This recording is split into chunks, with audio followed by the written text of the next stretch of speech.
Welcome to the Jurassic Park-Cast, the Jurassic Park podcast where guests chat with me about Michael Crichton's 1990 novel Jurassic Park, and also Not That Too.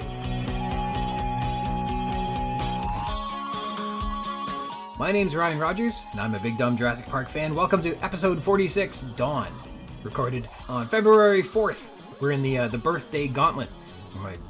My dad and my brother and sister and my son and my niece and everybody seem to have birthdays all at the same time. We're in the middle of that right now. Thanks for joining me today. A continued thank you to Krostoph Ochs of SNALE, SNALE, and you can check out his incredible album on Spotify and Bandcamp. Today's intro is from the song Super Groovy, and our outro is T-shirts.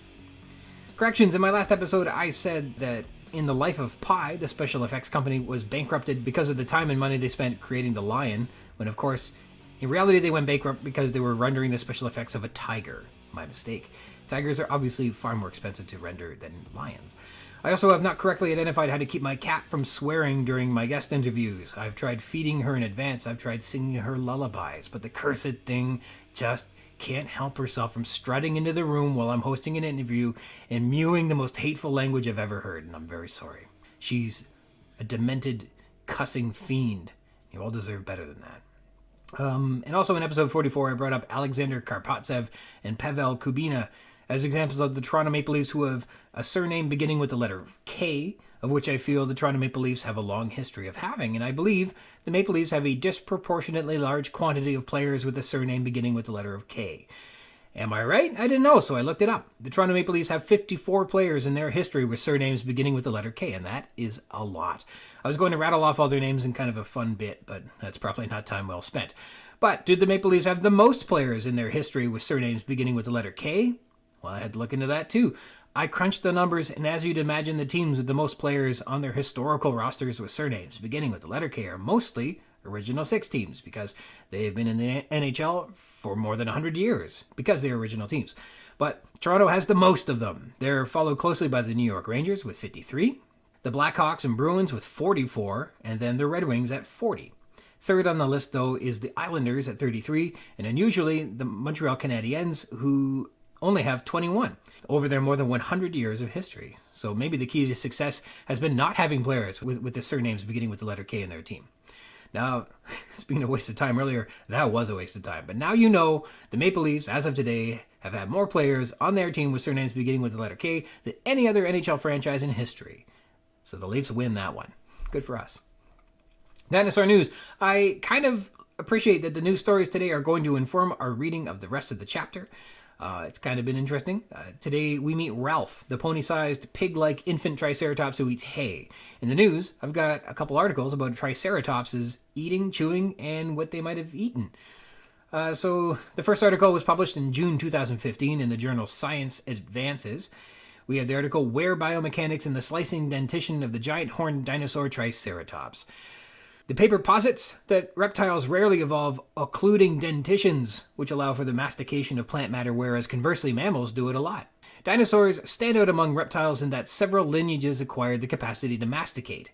In particular, the horned ceratopsian dinosaurs among the most successful late Cretaceous dinosaur lineages, evolving slicing dentitions for the exploitation of tough, bulky plant matter.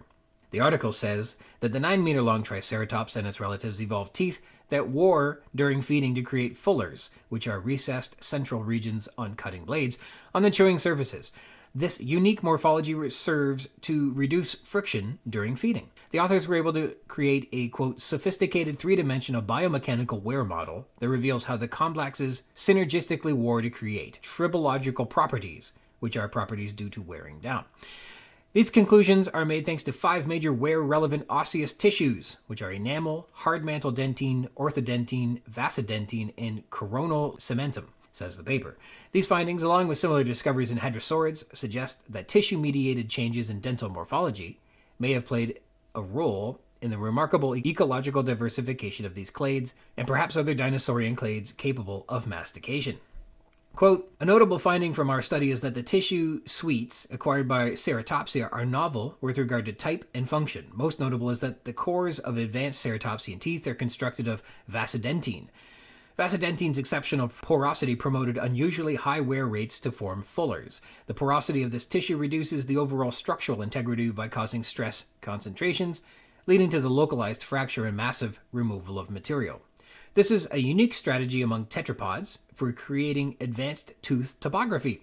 Ceratopsian evolution of coronal cementum is also novel. This represents only the second instance where this tissue, commonly found in ungulates, has been found in reptiles, the other being its independent derivation in hadrosaurid dinosaurs. Notably, coronal cementum has been used as evidence of mammalian teeth being architecturally and biomechanically more sophisticated than those of reptiles. The paper says that their discovery of preserved tribological attributes in ceratopsia represents the second time such properties have been recovered from fossil dinosaur teeth. This, along with similar recovery from Pleistocene mammalian fossils and our ability to model wear in both extant and fossil grinding dentitions and now slicing teeth, point to a rich new avenue of exploration of dental biomechanics in a diversity of vertebrates. We stand to gain a more comprehensive understanding of how animals adapted to exploit new diets throughout time. Also, it is notable that our paleontological-driven tribological questions, such as those explored here, resulted in development of new engineering tools and computational models that can be applied to academic and commercial engineering applications, says the article. As that last article investigated how the shape of the teeth inform our understanding of Triceratops, here's an interesting study based on isotopic analysis from the journal Paleogeography, Paleoclimatology, Paleoecology, published in December 2022, the paper Stable Isotope Record of Triceratops from a Mass Accumulation provides insights into Triceratops behavior and ecology. Oxygen and carbon stable isotopic compositions of structurally bound carbonate in fossils are commonly used to infer variations of ingested water and food sources, which are in turn related to environmental and climatic conditions, says the paper. Incremental isotopic records potentially provide insights into seasonality and migratory behavior. This paper presents isotopic records from a large, spatially and temporally well-constrained Triceratops bone bed from the Lance Formation, which can elucidate the paleoecology and their ecosystem as well as their habitat use, diet, and possible migration. So, what were the results of their isotopic study? How and where did Triceratops prefer to live? The sedimentary and isotopic analyses strongly suggest that Triceratops preferred living in a freshwater environment and that they lived intermittently between inland forests and coastal plains, suggesting that they migrated from one type of environment to the other intermittently. So, some interesting stuff on Triceratopses. Whoa! That sound means we have breaking news, ladies and gentlemen, and Mom. Hi, Mom. This just in, the new SNALE album, SNALE, available on Spotify and Bandcamp, is out. And it's out now. My terrific guest, to whom I owe a continued thank you, Kristoph Ochs of SNALE, SNALE, and has released a new incredible album on Spotify and Bandcamp. We just happened to record this interview before the release date was known, but let it be known, the album is out now. It's called Charlemagne. You can follow the link in the show notes or search it up. SNALE, like I said. So with the corrections and the breaking news and dinosaur news out of the way, I'll probably spoil the surprise by now, but please let me introduce you to my special guest this episode. Well, returning this week is my terrific guest from episode 3, Almost Paradise, and episode 25, version 4.4. It's the architect of the soundtrack to the Jurassic Park-Cast. It's Kristoph Ochs. Thank you for coming back. Thank you. It's an honor. It's also an honor to have these songs on this podcast, man. I'm loving that. I can't wait to give you more to work with should you decide to. My kids know the songs now. They that rules. If the songs come on the playlist, they can hear my voice going over them even when it's not there. I love it. I love it. So yeah, that's been a lot of fun. Any big updates on your side? What's going on? Yeah, man. Okay, so this was supposed to be a summer album. I had everything good to go. I was having some trouble with the engineer I hired. We have since parted ways, like halfway through. So I had to start from scratch with a new engineer. But we are now very, very close to the finish line for the second record. I've been saying that for 1,000 years, so I don't know. But it should be done before too long. Then I also have a third and fourth album almost finished recorded. So I don't know, but the second one should be done soon. And I have a strategy how to make the next kind of engineering, mixing, mastering process a little less painful. It's a slog. It really is. But hopefully the next one will come out smoother, will be stronger after this experience, and then it won't take quite so long. But on top of that, I also got tapped to do the soundtrack to a movie that's being shot in Germany right now. It's a short. It's an amateur film, or rather an independent film is probably a more appropriate descriptor. But that included a synth score and then one song that was like a SNALE song. So those also I'm working on, and that's actually going to be, I don't know how much I'm allowed to talk about with that movie yet. So that might be all I can say about that. But hopefully new stuff soon. Really cool. That's really exciting. That's a win for me. How did you get connected with the Germany project? So I am a known quantity in that circle anyway, just both in having reviewed a lot of stuff, also in just tape trading circles, but I also have been researching and talking to these guys for a writing project for a very long time. I tracked down the director who has been inactive since the early 90s. And after I talked to him, he decided to do a new movie. And he had seen the faux trailer I did a couple years ago. I showed it to him, and I showed, I did all the music for that. And so that's why he kind of thought, oh, well, if I make another movie one day, I'll ask you to do a song. And I was jazzed about that. So that's kind of what happened there. I think that's probably as much as I can say about the project, but I'm very excited. It's a big win. It, anything to give me the appearance of legitimacy is really going to help me with my grifting and my, shenanigans. Your busking and such. Yeah, that sounds great. I like the sound of it. And how about your pursuit through Steven Seagal's resume? Finished. You finished it?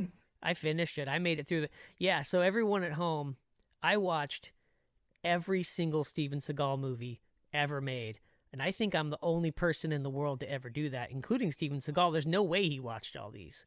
Yeah, definitely. Like, even his mom wouldn't watch them. No way. No, I don't think she's seen anything. Oh man, they're awful. They're so bad. I really expected to have more fun doing that than I ended up having. This was truly a painful, joyless slog. So many of his movies are so kind of bland and generic. It's not even the kind of thing that's fun to like rip on. They just all mush into one big, indiscernible gray marathon. It is awful. A couple noticeable things that were interesting is at some point, he stops doing his own ADR. And I don't know if it's because he doesn't want to do it or if because no one wants to work with him. ADR is, for the folks out there, it's when you dub dialogue in post. So sometimes, it's because there was a flub on set. Sometimes it's because, this actor doesn't speak English as a first language or whatever, so we dub it later, whatever. So in a lot of these movies, it's Steven Seagal's voice 25% of the time to 50% of the time. And then the rest of the time, it is very, very clearly another person talking. And to me, that's like a fatal flaw. I wouldn't let a movie come out if that was going on in it. But for him, it's like 3/4 of his catalog is that way. Wow. Yeah, it's nuts. Well, he does kind of have like that raspy whisper, doesn't he? Like when he's being tough, he doesn't raise his voice. He talks like this. And the guy tries to do it. The guy tries to be, he tries to imitate, he does a Steven Seagal imitation, but it is an imitation, and, there's no bones about it. So it's pretty rough. I think the other big highlights are the movie Sniper. I think it's Fred Olen Ray was the director of that one. Now, that's the perfect role for Steven Seagal because most of the time he's laying flat on his belly on the ground, which I think is the best that Steven Seagal really can do. And then there's a movie called Clementine. Now, Clementine is I think it's a Taiwanese martial arts gangster film, and I had the awareness going into it. Steven Seagal was in it very, very little, very small parts. So I was like, oh, thank goodness. This is like a nice palate cleanser. Like I can actually enjoy this one. But Clementine was one of the worst of them all. Clementine is not even really a martial arts gangster film. What it ended up being was like a soap opera about a man who he has this little girl that's his daughter, I guess, and then he meets his ex-girlfriend or his ex-wife, and she's like, that little girl is 7 years old. We were together 7 years ago, so you were cheating on me. And he's like, she's your daughter. And they literally did that. This woman had a baby, gave it up for adoption, seems to have forgotten about it, The dad adopted her, and then the wife comes back into the picture and has the shock reveal that this is actually her daughter. Like, that's the movie. Okay, that's quite the premise. I imagine it would Yeah, be and good if it was executed properly, but almost certainly wasn't. No, this was a bad seed. This should have never happened. But yeah, anyway. So Steven Seagal, seen all of his movies. I didn't even really say anything about it because it was so joyless. I just didn't want it. I just wanted it to be over. But I got through them. Well, I can see it being like the modern Tide Pod challenge, where you can say, you know, kids out there, everybody's doing it now. Everybody's watching all of Steven Seagal's movies on a dare. And it's harming kids. And there's been a public statement telling kids not to do the challenge. I don't think I could think of a better, like, comparison. Like, that's 1-to-1. Like, eating a Tide Pod or watching all of Steven Seagal's movies. That's exactly what it was like. Oh my goodness. So I was trying to brainstorm what other actors this might be a fun activity, or I don't know. Actors of, it's hard to even compare them. I came up with a few names. Let me know if you would like to do it again with Brendan Fraser. Oh, I'd love that. I love Brendan Fraser. Bunch of good ones, but maybe some bad ones in there. Yeah, no, I would do that in a heartbeat. Blast from the Past is like an all-timer for me. Is it? Yeah, there's always a good one or two in there. Blast from the Past, Airheads. I mean, he did Encino Man, so he's a made man. I've been a Brendan Fraser defender for many, many years. Big fan. I believe it. Yeah, he did a lot of B stuff, but he was certainly, I don't think he ever cheated a role. He was really good. Yeah, you know, for every, you know, I mean, everyone's got their monkey bones or their George of the Jungle out there, but again, Blast from the Past holds up. He was committed in George of the Jungle. He was huge committed to that role. He was in extraordinary shape. Well, that's the thing. Like a couple years ago, there was a meme going around where people were throwing shade at him for having a big old fat old man belly. And it's like, dude, he's had a six-pack numerous times in his life. Can you say the same? Like, most of us cannot. Like, he doesn't owe us anything. He can be as fat and old as he wants to. He's done his work, you know, he's put in the time. Yeah, absolutely. So Brendan Fraser doesn't quite stack up against Steven Seagal. What about Nicolas Cage movies? What do you think? Oh, so I would definitely do that. I also very much like Nicolas Cage. He's in bad movies and sometimes does a bad job simply because he's not, like, he doesn't, I get the impression he doesn't care. Like, when he wants to, he's kind of like one of the best we have, but most of the time it's like he's not really paying attention. He's just like, oh, what am I doing? Okay, sure. And he's just kind of like, I think he's more interested in doing whatever he wants to do than whatever's going to make the movie right. Like, I know that there's a story when he was doing Kick-Ass, his line delivery was puzzling and bizarre, and nobody told him to do that, and they were like, what the f*** is he doing? Like, and then at some point someone was like, oh, he's doing Adam West. Like, at some point, like, he made the decision, like, oh, I'm going to do this like Adam West, and then nobody could get him to do any different, and that was just the end of it. I find Nicolas Cage fascinating. What's genius about that is that Batman disguises his voice, so that's so clever. To take on a new persona as the Batman. I thought Christian Bale, raspy voice. Okay, you're disguising your voice, but I didn't care for that. I thought that was a little awful. But that's just me. Everybody else loved the movie, so that's okay. But Nicolas Cage choosing to disguise his voice as a Batman character playing Adam West that's genius in a way. Yeah. Yeah, yeah. So again, you keep giving me these things that you think are going to be awful, and I'm loving them. But there's going to be good ones, and then there's going to be there's going to be some that in there that are going to be cringy. Keep them coming. Keep them coming. You got anybody else on your list? Yeah, Adam Sandler. Oh, man. Okay, so Adam Sandler definitely has some turkeys in there. But, Billy Madison and Happy Gilmore are all really good ones. Yeah. Ones that we connect with anyhow that maybe... I don't know if modern generations connect with those things the same way. We go, look how genius this is. And they go, no, it's not. Well, they're objectively wrong. Like, if you can't get down with Billy Madison and Happy Gilmore, you're objectively wrong. All right, what about Matthew McConaughey? Oh man, I have much less of a love for Matthew McConaughey than anybody else you've mentioned so far. I would do it. He seems like he's actually maybe not a piece of crap though. He seems like he's an okay guy, but yeah, he's going to be in a lot of romantic comedies, which that would be a challenge for me. I would do it though. Mm-hmm. All right, we'll change the paradigm just a little. What about Halle Berry? Oh, man.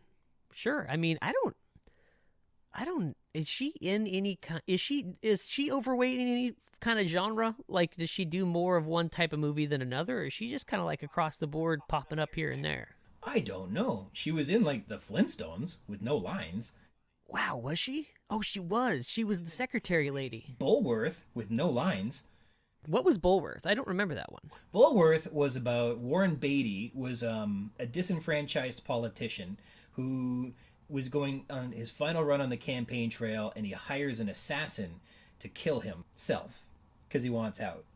And as he's campaigning, he speaks the truth because he's got nothing to win because he's gonna die, and he becomes extraordinarily popular for being like a plain spoken, tell it like it is politician, and everybody suddenly he's like, geez, I could win and make a difference, and I'm not being a complete liar all my life. Maybe this is better for me. So he tries to call off the hit, but he can't get in touch with the assassin. And he doesn't know who the assassin is. And Halle Berry is like this like mysterious stranger in the shadows that is always around him, and he doesn't know who she is or why. It was a good movie. Yeah, that actually sounds pretty good. Yeah, I'm gonna have to check that one out. I would recommend Bulworth for sure. All right, how about the Olsen twins?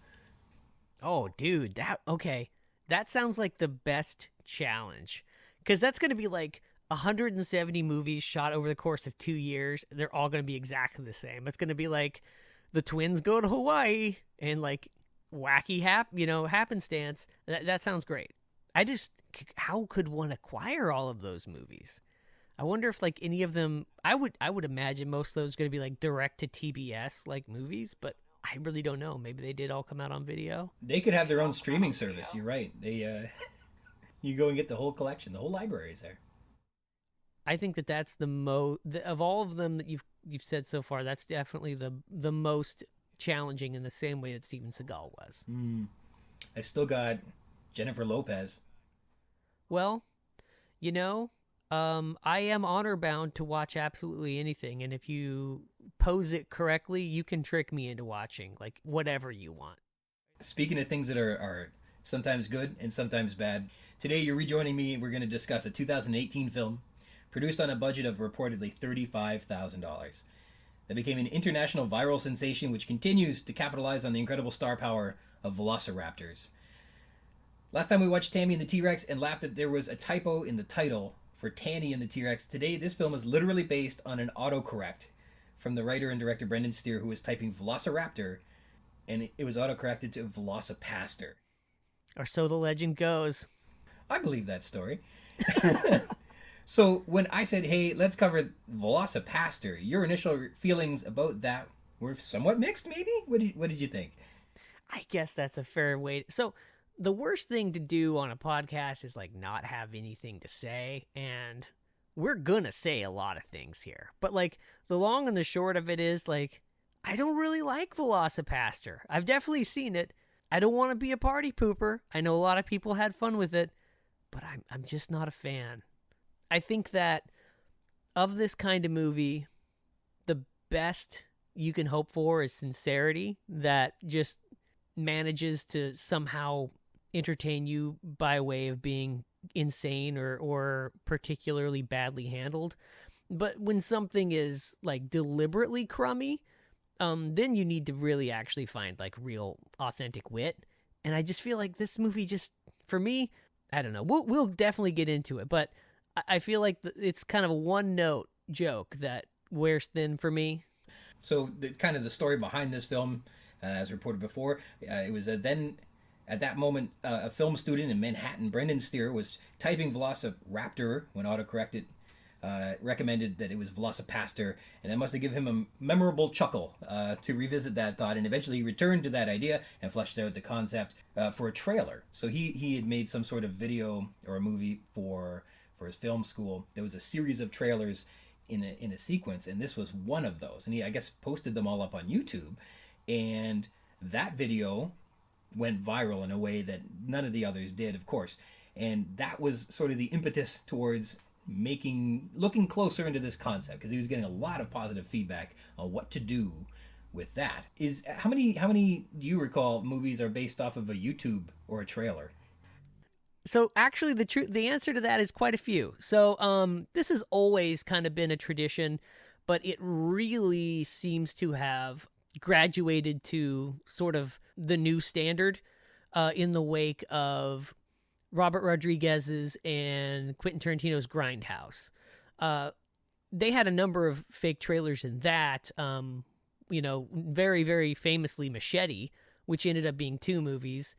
Eli Roth did Thanksgiving, which he says he is now finally going to turn into a full-length feature. But during the making of that, they also had a contest where they invited independent filmmakers to do their own trailers for it with the promise of them making it into the movie. And the winner was this gentleman who did Hobo with the Shotgun. And then it still wasn't in the movie, so I don't really know what happened there. But he did a trailer for Hobo with a Shotgun. The trailer was great, and he ended up making his own version of it with Rutger Hauer in the lead. And Hobo with a Shotgun is really, really good. Since then, there have definitely been a number of other movies that begin their lives as trailers. I mean, I've almost kind of tried to do that myself a little bit, although it was a little bit backwards. In this case, Velocipastor is born as a trailer. He does 2 unsuccessful crowdfunding efforts to get it off the ground before he finally hooks up with a private investor. That guy bankrolls it, he shoots the movie, and it ends up being pretty successful. I think probably a big source of viewership for it is like Amazon Prime. I'm pretty sure that's where most of the people I know saw it, because it was just like haunting the menu for Amazon Prime for like quite a while. And maybe people were reading it or checking it out, maybe they weren't. So I had set up like a Google alert, maybe decades ago for dinosaur news. And whenever something for a dinosaur came up, I would get an email every day, and it would have something in it. And so this trailer wound up in it at one point. And the trailer compelled me to be very excited about it. And I remember my history with it was, boy, that looks great. Cool. I hope they do make that into a movie. That could be a lot of fun. Because I thought that really the trailer captured the spirit out of it so well. There were really good parts of it. And then when it came out, I was like, wow, but you couldn't see it anywhere. You had to like go to like a festival to find it. And that was for a while. And there was no certainty that it was ever going to get like distribution rights or anything like that. Like you never knew what you're going to get. And eventually it got there.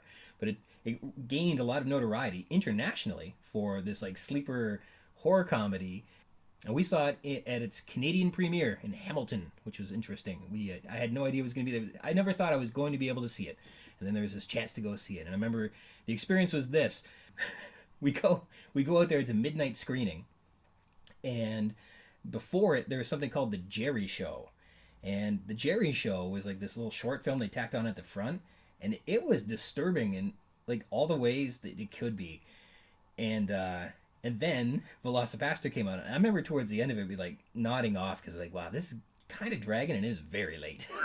But I was thrilled to be able to go out there, and I think the excitement of like this rarity compelled me to see it in a world where I never thought it was actually going to be possible, which is crazy because like in this day and age, everything is somewhere, right? And now it is. That is amazing, actually. So So you actually saw this thing on the big screen? Yeah. Wow, that's great. I probably would have been all over that if I had any knowledge of it showing in Portland or even Seattle, but I don't follow things like that as well as I should. But no, that's pretty amazing. The Jerry Show, though, has definitely piqued my interest. I'm going to have to track that thing down. How long was it? Oh, that's a good Approximately. question. 15 minutes? Perfect. So, like, it's a guy who's getting bullied by, I guess, a roommate that happens to be Hitler's disembodied head in his stomach. Hold on. Jerry's got Adolf Hitler's head in his stomach? Like, for an abdomen. And Hitler just treats him like crap. I think Hitler's gay, and I don't think Jerry is. And it's something. It's horrendous. It is rotten, gross, horrifying, disturbing. I mean, it hits all the boxes. It's something. Yeah, no, I gotta find that immediately. That sounds great. So from what I understood, the power of that trailer compelled the director to invest into making a script, and it sounds like he poured over it for years, trying to figure out what was he trying to say about the Catholic Church, and what sort of higher concept did a story about a man of the cloth turning into a dinosaur mean. And then I think one of the first flaws in a film when they're creating It's taking your high concept out and having it not about any of that. And I think it becomes a little directionless when it quits standing for something and you don't know what it means. If it's just supposed to be a joyride, that's okay, but it quits kind of being a story. You know what I mean? And I think is harmed in that way. Yeah, you could kind of. I mean, if you wanted to really give this thing some credit, you could say, oh, it's about rejecting the trappings of, the arbitrary expectations society puts on you to do this or that, and just kind of embracing who you really are, become the dinosaur, become the savage, rejecting the rules of Catholicism, which, I mean, this movie's pretty hard on the Catholic Church in a lot of ways. It's interesting because one of the most important features of the film is his relationship, first friendly and then eventually romantic, with a prostitute.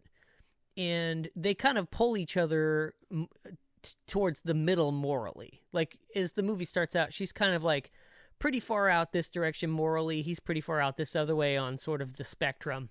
And they kind of pull each other towards the center and meet in the middle. She is to some degree, I would say, reformed, whether or not that's an appropriate way to phrase it, and kind of abandons her ways. But then at the same time, he's no longer going to be really, he's no longer a pastor. So, he leaves the church.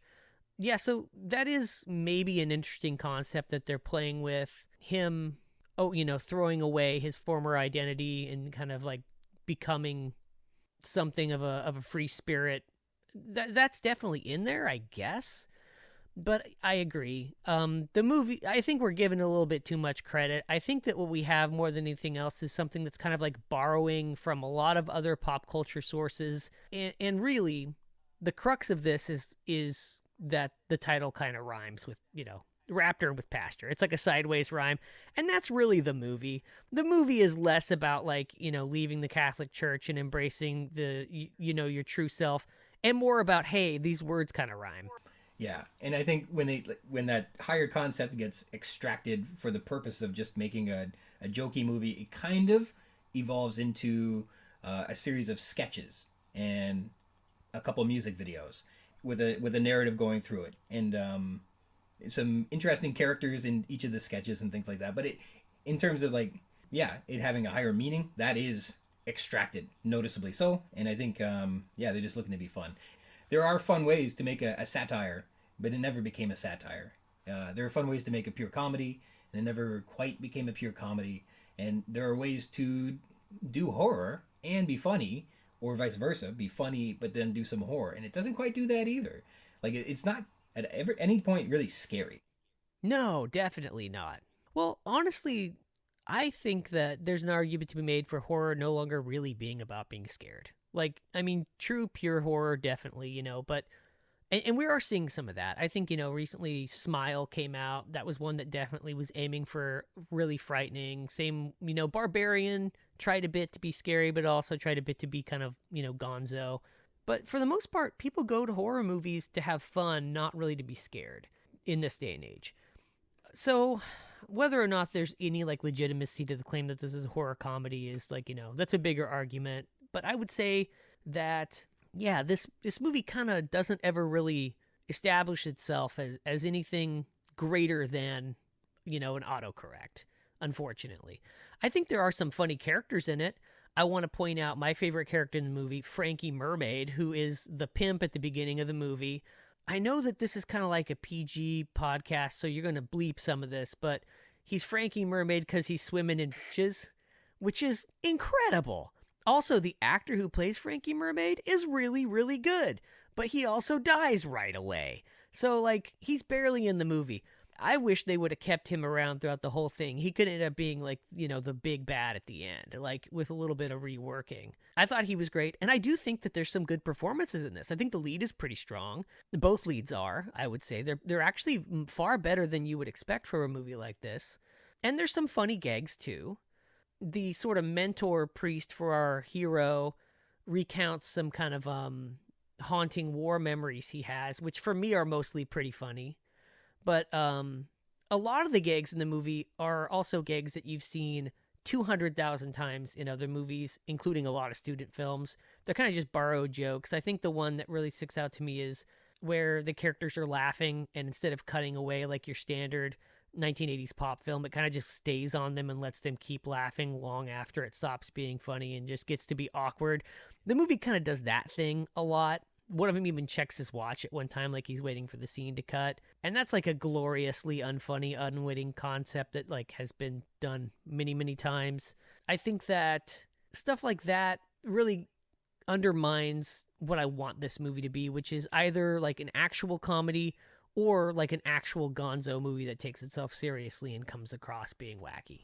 Part of it being a comedy is that a comedy writer has to kind of like lead you into a frame of mind and then do a subversion which makes you laugh. You're expecting one thing and it tricks you, and there's a surprise, and part of that surprise is the joy of receiving a joke.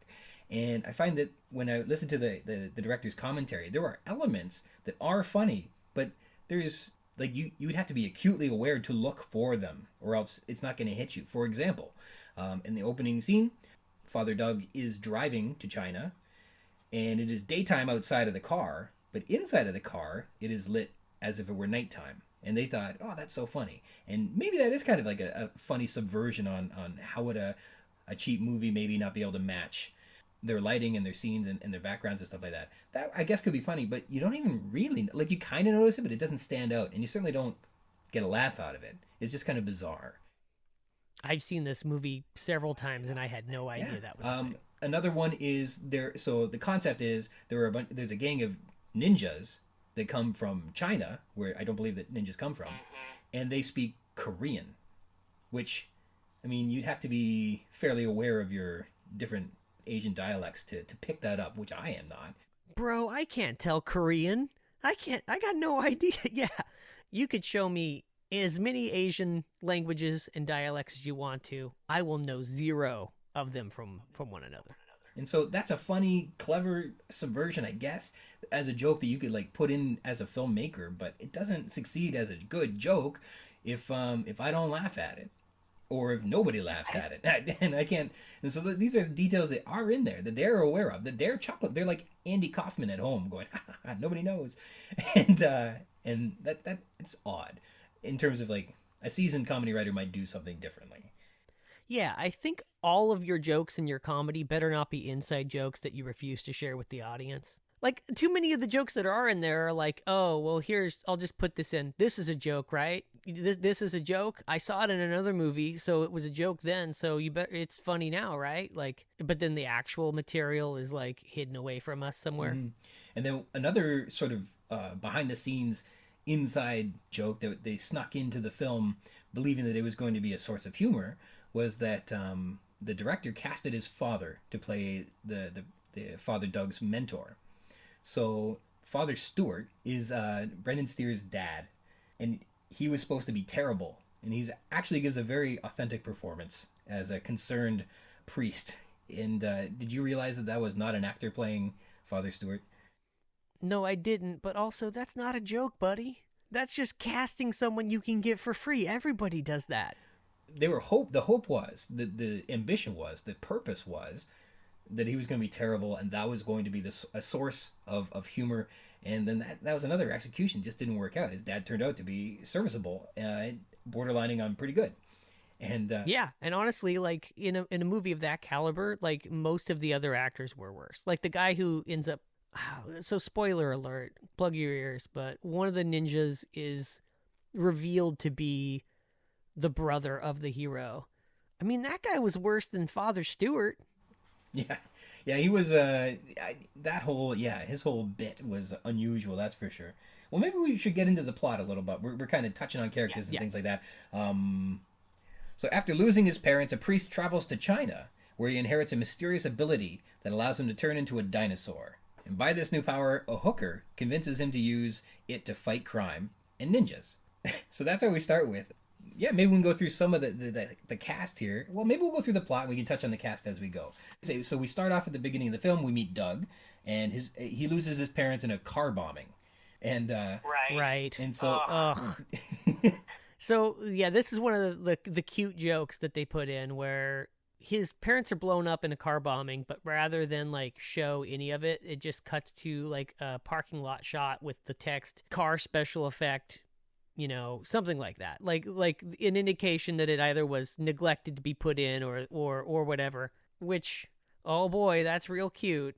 That kind of set the tone for me, like we were going to be in for quite a few of those kind of jokes, and we were. But yes, his parents are murdered in a visual effect shot that we did not get to see, but we are told is supposed to be there. And so Doug finds himself in a crisis of faith, and he drives to China upon the guidance of his mentor, Father Stewart. And in the forests of China, he finds a villager being hunted by ninjas who is mortally wounded, and gives him or gifts him a dragon tooth, and the tooth pricks him in the hand, and then he passes out. He finds a fever, passes out, and wakes up back at home in the church. And part of the joke in this year was that they were obviously not in China. They were not on set, and they're just kind of going through like a regular looking forest. You say forest, I say edge of a public park. I think it was in Pennsylvania, or I don't know exactly where they were, but the joke is, this is cheap and this is not China, but we say it's China, and that's kind of the wink that it's asking for still. And then the next moment we meet Carol. She is a hooker under a pimp's cruel control, and she's told to work. And that night she is mugged, but saved by a ravenous dinosaur. So this is where we first meet Frankie Mermaid. My boy Frankie Mermaid. Yeah, so I've got notes on him. So there are a series of friends that the director cast to be in the film with him, and he used them in particular because they had kind of like neat characters. They're almost like, I don't want to say the groundlings from like the Second City vein, but they came with like neat characters ready to go, and they sort of ad-libbed and improvised and became, I mean, I don't think they got writing credits, but they created these characters, and they created these narratives that they provided. And so this actor was Fernando de Castro. I believe he was a cam operator in the trailer, so they might have gone to film school together. But this guy he shaves his head, so like he isn't actually bald. He shaved all that hair off, had the hair down to his shoulders on either side, and he came in with that character locked and loaded, and it's a highlight. It really is. Physically, he looks kind of like a Matt Berry type to me. I really, really loved Frankie Mermaids. I wish that we got more of him. I would have rather. Let's get the Frankie Mermaids prequel. There you go. That is, and it's essential. Yeah. So, before we get too far away from it, I wanted to briefly touch on the him going to China thing. Okay. Yes. So this is actually a thing worth mentioning. This is an homage to the rich motion picture heritage of people going to like the far reaches of Asia and getting lycanthropy. Which I don't know if you were aware that that's definitely a thing, but it definitely is. The earliest example I can think of is Werewolf of London. And in that one, the lead goes to, I think, Tibet, and I think he gets bitten by a wolf, comes back as a werewolf. But we see this actually again and again in a lot of these movies. It seems to be a pretty standard origin for a werewolf or lycanthrope type character. It's used a couple times in the Waldemar Daninsky films. So Paul Naschy, a.k.a. Jacinto Molina, is kind of like the greatest Spanish horror star of all time. And he was in an indeterminate number of movies where he played a character called Waldemar Daninsky, who was kind of like the horror movie version of James Bond and Godzilla mixed together. Because he was like this, as a human, he was like this suave, heroic, handsome man who, in every movie, he meets the love of his life, and that's her. She's, oh man, she's the one for you. And then, of course, at the end of the movie, the next one starts, she's gone, never mentioned again, and another one comes, and that's that. And now that's his, one true love every single time. He also is just like grotesquely negligent about his werewolfism and just does not take the proper precautions to make sure him turning into a wolf beast doesn't get out of hand. He always ends up, there's a lot of collateral damage, but in a lot of these movies, he also takes the Godzilla path towards like enemy of our enemy as our friend, and he ends up clobbering Dracula and saving the day at the end. So that happens a lot. Waldemar Daninsky does the whole go to Tibet and or somewhere in Asia and become a werewolf thing several times too in a lot of these movies. So that is actually that's kind kind of a thing that I did appreciate here, that he's kind of drawing upon that rich heritage. I don't know, maybe that's another example of something the audience may not be fully aware of, but that's something they do right, I think. I know there's a long tradition, especially in horror, of there being some, other culture that in which there is evil and darkness, and somebody goes into the bayou, somebody goes into Hades, somebody goes into a First Nations burial ground, somebody goes to China, and they receive a curse or an artifact or something like that, and like this whole xenophobic concept that there's mystery and danger in the unknown cultures. It has, I think, traditionally been a source of inspiration in terms of storytelling in this adventure sort of landscape. And so this, it all seems to tie together from that fear of the unknown as adventurers return with the mummy's curse. It's also a big win that he depicts China as a Pennsylvania public park, where for sure someone is like playing frisbee with their dog just out of frame. Just like in real China. After Carol, she's told by Frankie the mermaid she has to go work, and he insists that she goes, I think, into a derelict area. And so she's on like a wooden path. She's out in the woods. I don't know how business is out there. It's definitely the same place China and the Ninja Campus film. And so exact same place. She's confronted by an actor named Alec Lambert, who is also in the trailer, so they must have been in film school together as well. He reprises an appearance into this expanded universe of the Velocipastor as the mugger. He insists that he gets her purse or something like that, or all her money. And he is massacred by the ravenous dinosaur, which we don't get a good look at. But there could have been, in terms of like, you've got maybe a compromised costume, and we can admit the costume is goofy. There's still ways to approach this scene that might have been more successful in terms of being not funny, but like dramatic or scary, or the plotting, the suspense. These things were not, conceived to be important, putting this together in a strange way, because it's supposed to be like a gore shot, and maybe intended to be goofy, but it wasn't, but not portrayed as like a scary moment. It was, and that's one of those moments where like even a very talented person who's on a small budget would find a way to work in the dark and show bits and pieces, and the pacing and the plotting that could have come together a little bit more tightly in a picture that was, I don't know. Again, the concept kind of got lost when they're putting it all together. It feels that way. Yeah, no, it really reeked of like, oh man, we can't really show anything. Let's just not show it. It really felt like that. So, I mean, this is not the time to take the Val Lewton approach of just like not showing the monster. Like, we're over that as a people. We need to see the monster. You can't just get away with saying, well, your imagination is the scariest thing of all. No, that doesn't work anymore. We need to see the monster, especially in this movie. And they do show it at the end, and I think it's supposed to be something of a reveal, the goofiness of it. But man, no, come on. Give us the goofiness earlier. Give us something. Like, it can completely suck. It's just, if you give us nothing, that's when there's a problem. And that is what they do. They give us nothing. So the next morning, Doug is revealed to be the dinosaur, and he confronts his new monstrous identity. And Carol suggests that he satisfy his hunger for the flesh by feeding on only bad people's flesh. And but he disagrees, and he heads back to work to take confessions at the church.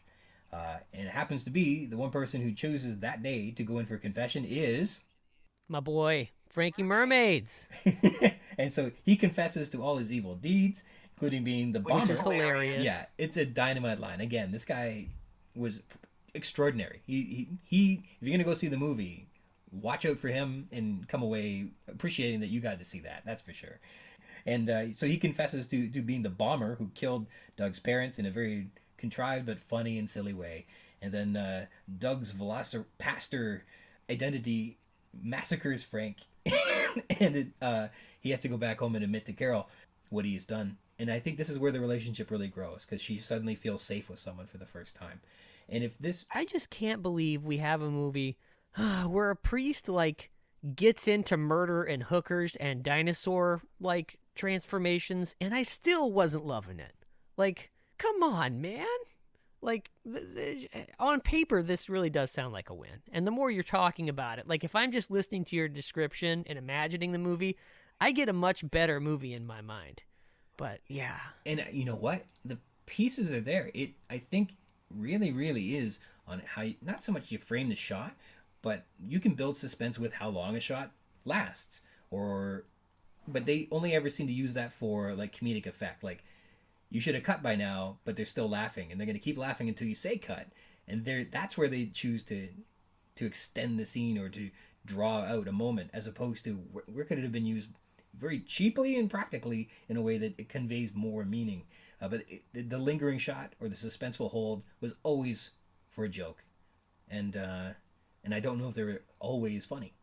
I guess It's just a missed opportunity, that's all. yeah. But then we get into, I think, two of the highlights in this film are the music videos that he creates.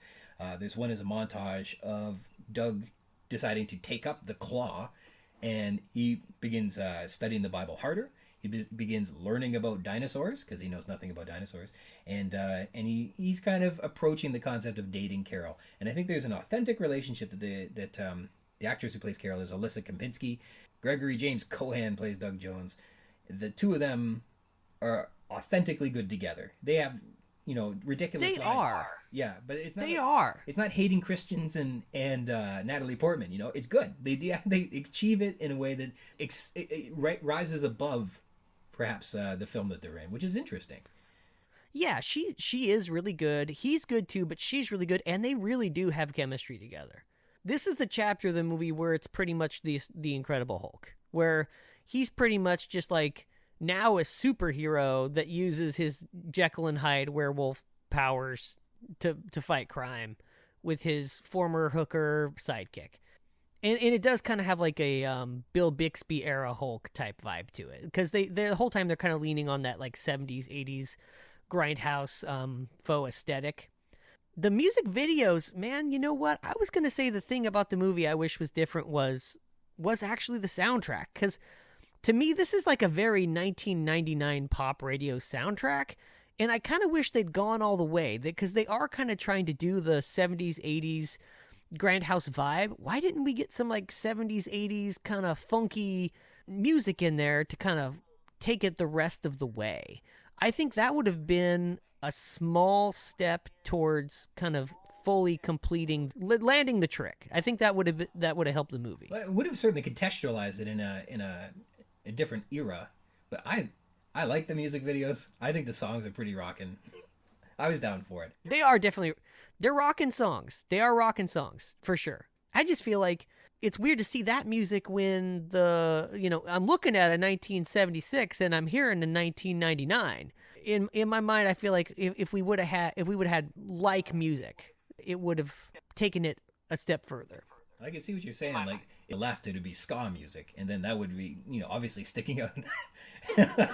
I was down for it. I thought that. Okay. Edit this out, but you and me, we're gonna crowdfund Veloci-Pastor. We're gonna snake this idea from him. I'm gonna get a ska band. There's gonna be a lot more trumpet. This is gonna be great. This is gonna put your kids through college. And I was thinking, looking at those two music videos and the shots that they put into it and the stories they tell, because the one story is about their love kind of coming together, and the second one is them coming together as a single unit that is committed to fighting against evil.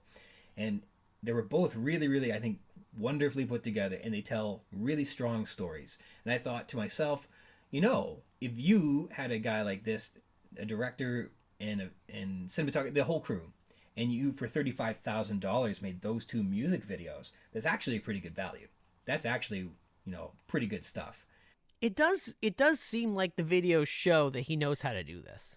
It's weird that like he tells the story a lot better in those small isolated sequences than kind of in the whole of the movie. And that's no small feat. I mean, there's no dialogue in those movies. He brings the characters together in a meaningful way without any dialogue, all direction, no written word. And it's kind of contrived because it's jokey, but there's still real moments. And like we said, the actors sell them really strongly. So those two are sincere moments in the film that I think really raise it to another level in some respects. I would agree with that. And I think probably the thing you're sort of saying without saying is that a big part of what makes this work so well is just their kind of the innate chemistry of those actors. And I think that's That's probably a big part of it. I think that yeah, they were really good together. And then I guess that contrasts very strongly about the chemistry between.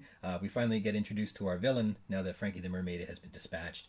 Is Wei Chan and his gang of ninjas, and then the estranged brother, but we don't know he's an estranged brother, and I don't know if we get his name. But there's obviously no chemistry between these two, and that is the joke. Right. And we get to meet Wei Chan. Again, this is where all these jokes are about him speaking in not Japanese, them being ninjas not from Japan, and they're importing. He's become concerned, this crime lord, that their sources of income is drying up because this Velocipastor, the dragon warrior, has been massacring his supply chain of money.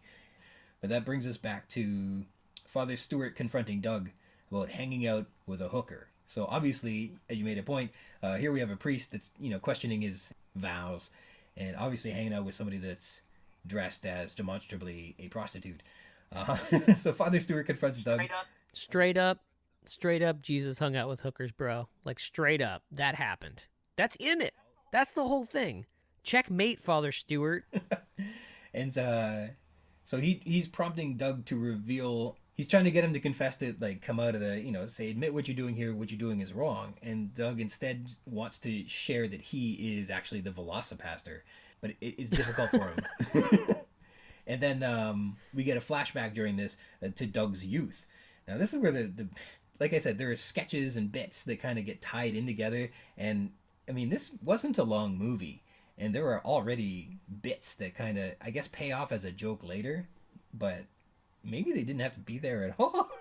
But we get a flashback to Doug's youth. His family is specifically praising him for being their favorite and one and only son. And they're so proud of him for going to priest college or whatever they called it. I don't quite remember why that flashback was in there. We're going to get a series of other flashbacks that are there for no reason. As Father Stewart then decides he's going to try and exorcise the Velocipastor from Father Doug by taking him to an occult specialist healer, which happens to be who he knows from. Is this another one of his buddies doing like a canned character he had ready to go? I feel like it is. As I understand, it has to be, right? This guy comes in and he comes in very, very Chris Angel mind freak. So he has the director's commentary. His ears are surgically pointed. The actor, that man, said, "This is what I would like my ears to be," and that's who he is. And that's one. What do I have as right name? I know I have it written down. This whole sequence is padding. You mentioned quite a few of these scenes probably didn't need to be in this already very short movie. That's absolutely the whole exorcism subplot. It comes and goes without much of a payoff. The consequence of the exorcism, I think, is that they botch it, and it makes, like, supposedly they kind of make you think that the Velociraptor is going to be now less under control in some way, but that doesn't really seem to be the case. It's pretty much just status quo after that. So there's really no reason for it to happen, and it just draws out the runtime a bit further with our weird surgically pointed ear man. Mm-hmm. And I don't think we needed it. And as far as I understand it, this guy is the authentic. What you see is what you get. His name is Aurelio Voltaire. He plays a character named Altair. They hardly even changed his name and just said, "I would love for you to be in this. Get in there and do it." Okay, so what this is when you have a weirdo who will be in your movie, you just go with it. And he brings a great, interesting, fun little character. And like I said, it's kind of like a series of sketches where these groundlings get to come in and bring their Elvira, Mistress of the Dark, or bring their Pee Wee Herman and get to play for a little bit, and then. This whole episode, I'm going to be backpedaling like crazy because I retract all my criticism now. I would have done the same thing. If I met some weird occult guy with pointy ears who would consent to being in a movie, I'd just put him in it. I definitely would. Okay, so I formally apologize. Yes, he made the right call. He did the right thing. What it's worth, these are all these like metaphysical or ironic inclusions that we aren't sharing in the joy with, right? Like, we don't get it. It is still Andy Kaufman. It's the humor of that. We're not sharing in it. We're not part of the joke, and that's another issue. Whereas, I guess with a different perspective, maybe you see it differently. But You need to be led into that perspective. There has to be something that connects you to that, or else it doesn't make sense. Like, we don't know these people or these characters, so it's not like when there's a cameo, when George Wendt walks onto the set and we all go, hey, it's Norm. We need to know that. If we don't know that, we aren't going to be excited to see him. So it's kind of like a Tim and Eric thing, where Tim and Eric deliberately find the worst people they can get and put them in their stuff, and that's the joke. Except for the problem is, disastrously, none of these people suck. So he got these people with, really banking on them being awful, and then they just kind of weren't. What do you do when, like, when you're making a movie? I guess you gotta vet these folks ahead of time and make sure that they're really hopeless, because otherwise you're gonna get there and they're gonna do a good job, and you're just gonna be like, well, that didn't work at all. Well, I think his intuition was that these are great characters, and these characters belong somewhere, and this is his chance to share them with the world, and maybe their only chances to be shared with no budget and a lot of passion. That's a good way to. Man, you're so much nicer than I am about your read on this. But I need to be a better person. You're showing me that. I think, like I said, I was passionate. I was a little bit more in depth on how this one was coming together, unlike most other films, basically. You know what this is? This is full circle. This is like, just like the priest and the hooker meet in the middle. We're going to meet in the middle. I'm going to be a little bit nicer at the end of this. I don't know if you're going to be any more jaded, though. Maybe not. Maybe you're invincible. Like, this whole podcast has been a whole exercise in looking too closely at things. And I think they weren't meant to be studied like this in a lot of ways. This isn't the Sistine Chapel, You're not supposed to spend hours poring over it. I do a lot of that. I know how you feel. So, again, part of this script that's smacked together with different moments, we now get a flashback of Father Stewart's time as Sergeant Stewart during I believe, the Vietnam War. And we meet another character that joins the show to have a moment called War Buddy Ali.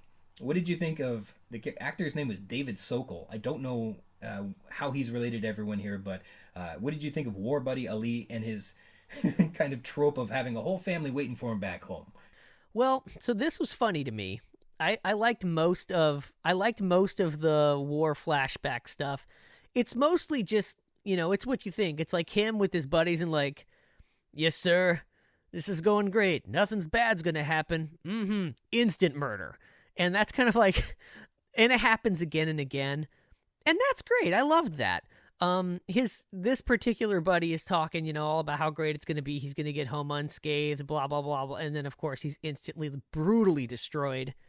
In like some of the gorier moments happen during these flashbacks. Yeah, I think this is a sequence where the jokes do work for me. They work, they land. I like them, and I like that. Father Stewart is visibly exactly the same age in the flashbacks as he is in the future, and he is as unable to react to what he's seeing as the director was probably hoping he would be. He just stares at it with like the same expression on his face as all of the people he care about violently destroyed in front of him.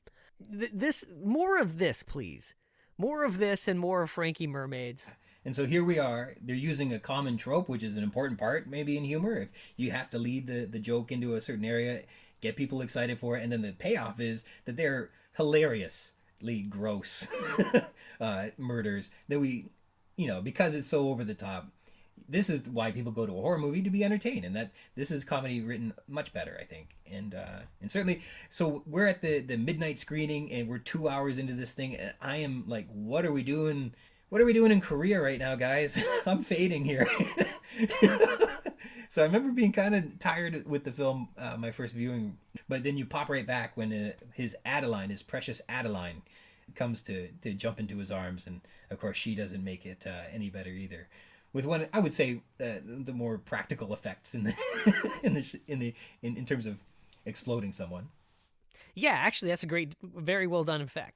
I also just love the look on his buddy's face, like so much confidence for no reason that everything's gonna be good. Just like, yep, everything's great, and you're gonna be great too. You're gonna have like 3 kids. You're gonna name your kids after me. And then absolute destruction. Yeah, no, these sequences were a win for me. Definitely. But then we flash back, and we're back at Altair's occult exorcism, and the Velocipastor is summoned, And I believe he plucks the eye out of Father Stewart, and then ninjas catch him, and then he wakes up back with Carol in her place. And this is where we get the second montage. Notice how much yada yada yada there is in this movie? Yeah. There's an awful lot of like, oh, well, now I'm here. I guess I blacked out. There's a small moment where ninjas are going to assassinate him, but they fail, and then he comes back wounded. And I think that now that his life is kind of in jeopardy, he's not invulnerable as the Velocipastor.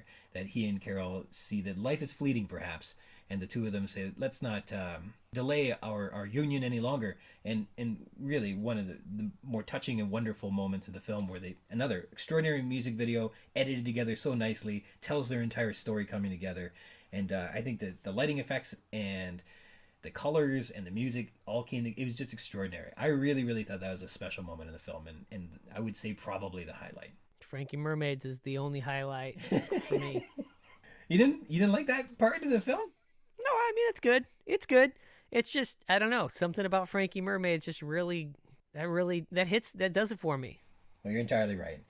So yeah, then it's Kung Fu showdowns. That's right. And so afterwards, another great moment is they wake up and they're kind of basking in their consummation, when ninjas kind of burrow through the windows, and they have a fun, well choreographed little sparring match, and then they get one of those ninjas to reveal what they needed to know.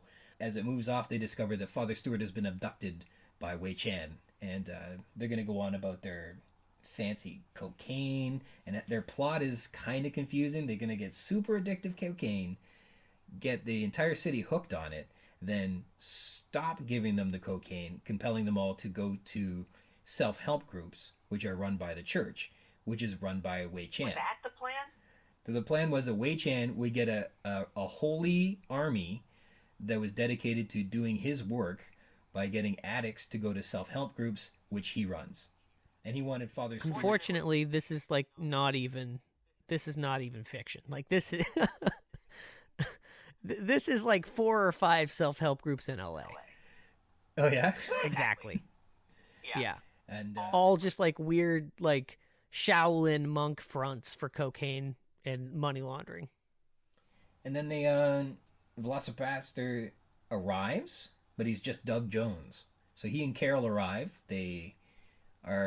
They're kind of like at the end of Grease. They're wearing their leathers, and they're ready to get down. And then we finally have the payoff that it turns out that Doug Jones does not have, or he does have an estranged brother. That he wasn't the best only son. There's this really funny gag about how his entire family had overlooked the second son, and so that's why the second son is with Wei Chan. Has become also a strong ninja warrior, I guess. This is just the movie's continued commitment to jump the shark as often as it can, hoping that if you jump the shark on purpose, that it's comedy. I think the first jump the shark moment is, well, okay, honestly, the first jump the shark moment is making a movie called Velocipastor. But the first one within the movie is like, oh, it's ninjas. Because did you see Black Dynamite? It was ninjas in that. Now it's ninjas in this. But then there's also this whole like, and I'm your brother the whole time. But it is pretty funny. They do the payoff for the montages when you see like the whole time that the family is just lavishing Doug Jones's character with praise and affection. Like his brother is just like horribly neglected, always like somehow like sitting in the backseat of the car, completely ignored. I don't know why that's so hilarious and funny, but it really is. Like that was good too. Yeah, part of the joke is they set it up. You have like this. Like, it was contrived, it didn't make a lot of sense, and it was kind of jammed in there for the purpose of making this joke. But it's a funny joke, and it's one that they execute well. Whether it belongs there or not, who knows, but they did it. Again, a couple jokes that they wrote, and it worked. We just needed more of him, and he needed to be better. I think that's the problem. If we would have had more of the brother and the actor was, anywhere in the ballpark of having the same chemistry as the two leads did, then I think that would have worked, like, a lot better. Or if somebody had gotten into some of that Spider Kiss blend of cocaine, that could have been interesting too. Spider Kiss is a pretty killer name. Almost 4 times as potent. With spiders kiss cocaine. I think that again, if you're in film school, if you have homages or tributes that you want to make to directors that you admire, and you want to try and put a couple of them into film that you are making, that there might be a couple of shots or tricks that you would experiment with to try and emulate it. For example, I understand that Brendan Steer was a fan of Guillermo del Toro. So I understand that in Pan's Labyrinth, there was a character named Doug Jones. And Shock of Shocks. Oh, it's the actor. Doug. No, I was going to bring that up. Okay. Doug Jones is like the dude you get if you need someone to wear heavy prosthetics. He's this super tall, super skinny guy who's really good at acting physically, better than, like, with facial expressions. He's got a physicality to him that really carries through, even if you load him up with a bunch of stuff. So he's in Pan's Labyrinth, I think, as a couple of the monsters. He's also in Hellboy as Abe Sapien, and he's also, I think, in Shape of Water as the Abe Sapien stand-in type monster guy. Also, he was in, if you saw Hocus Pocus, did you see Hocus Pocus, that old Disney movie with the witches? Maybe not. Not really, no.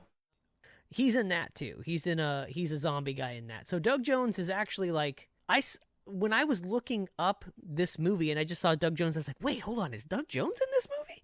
And like, oh, no, okay.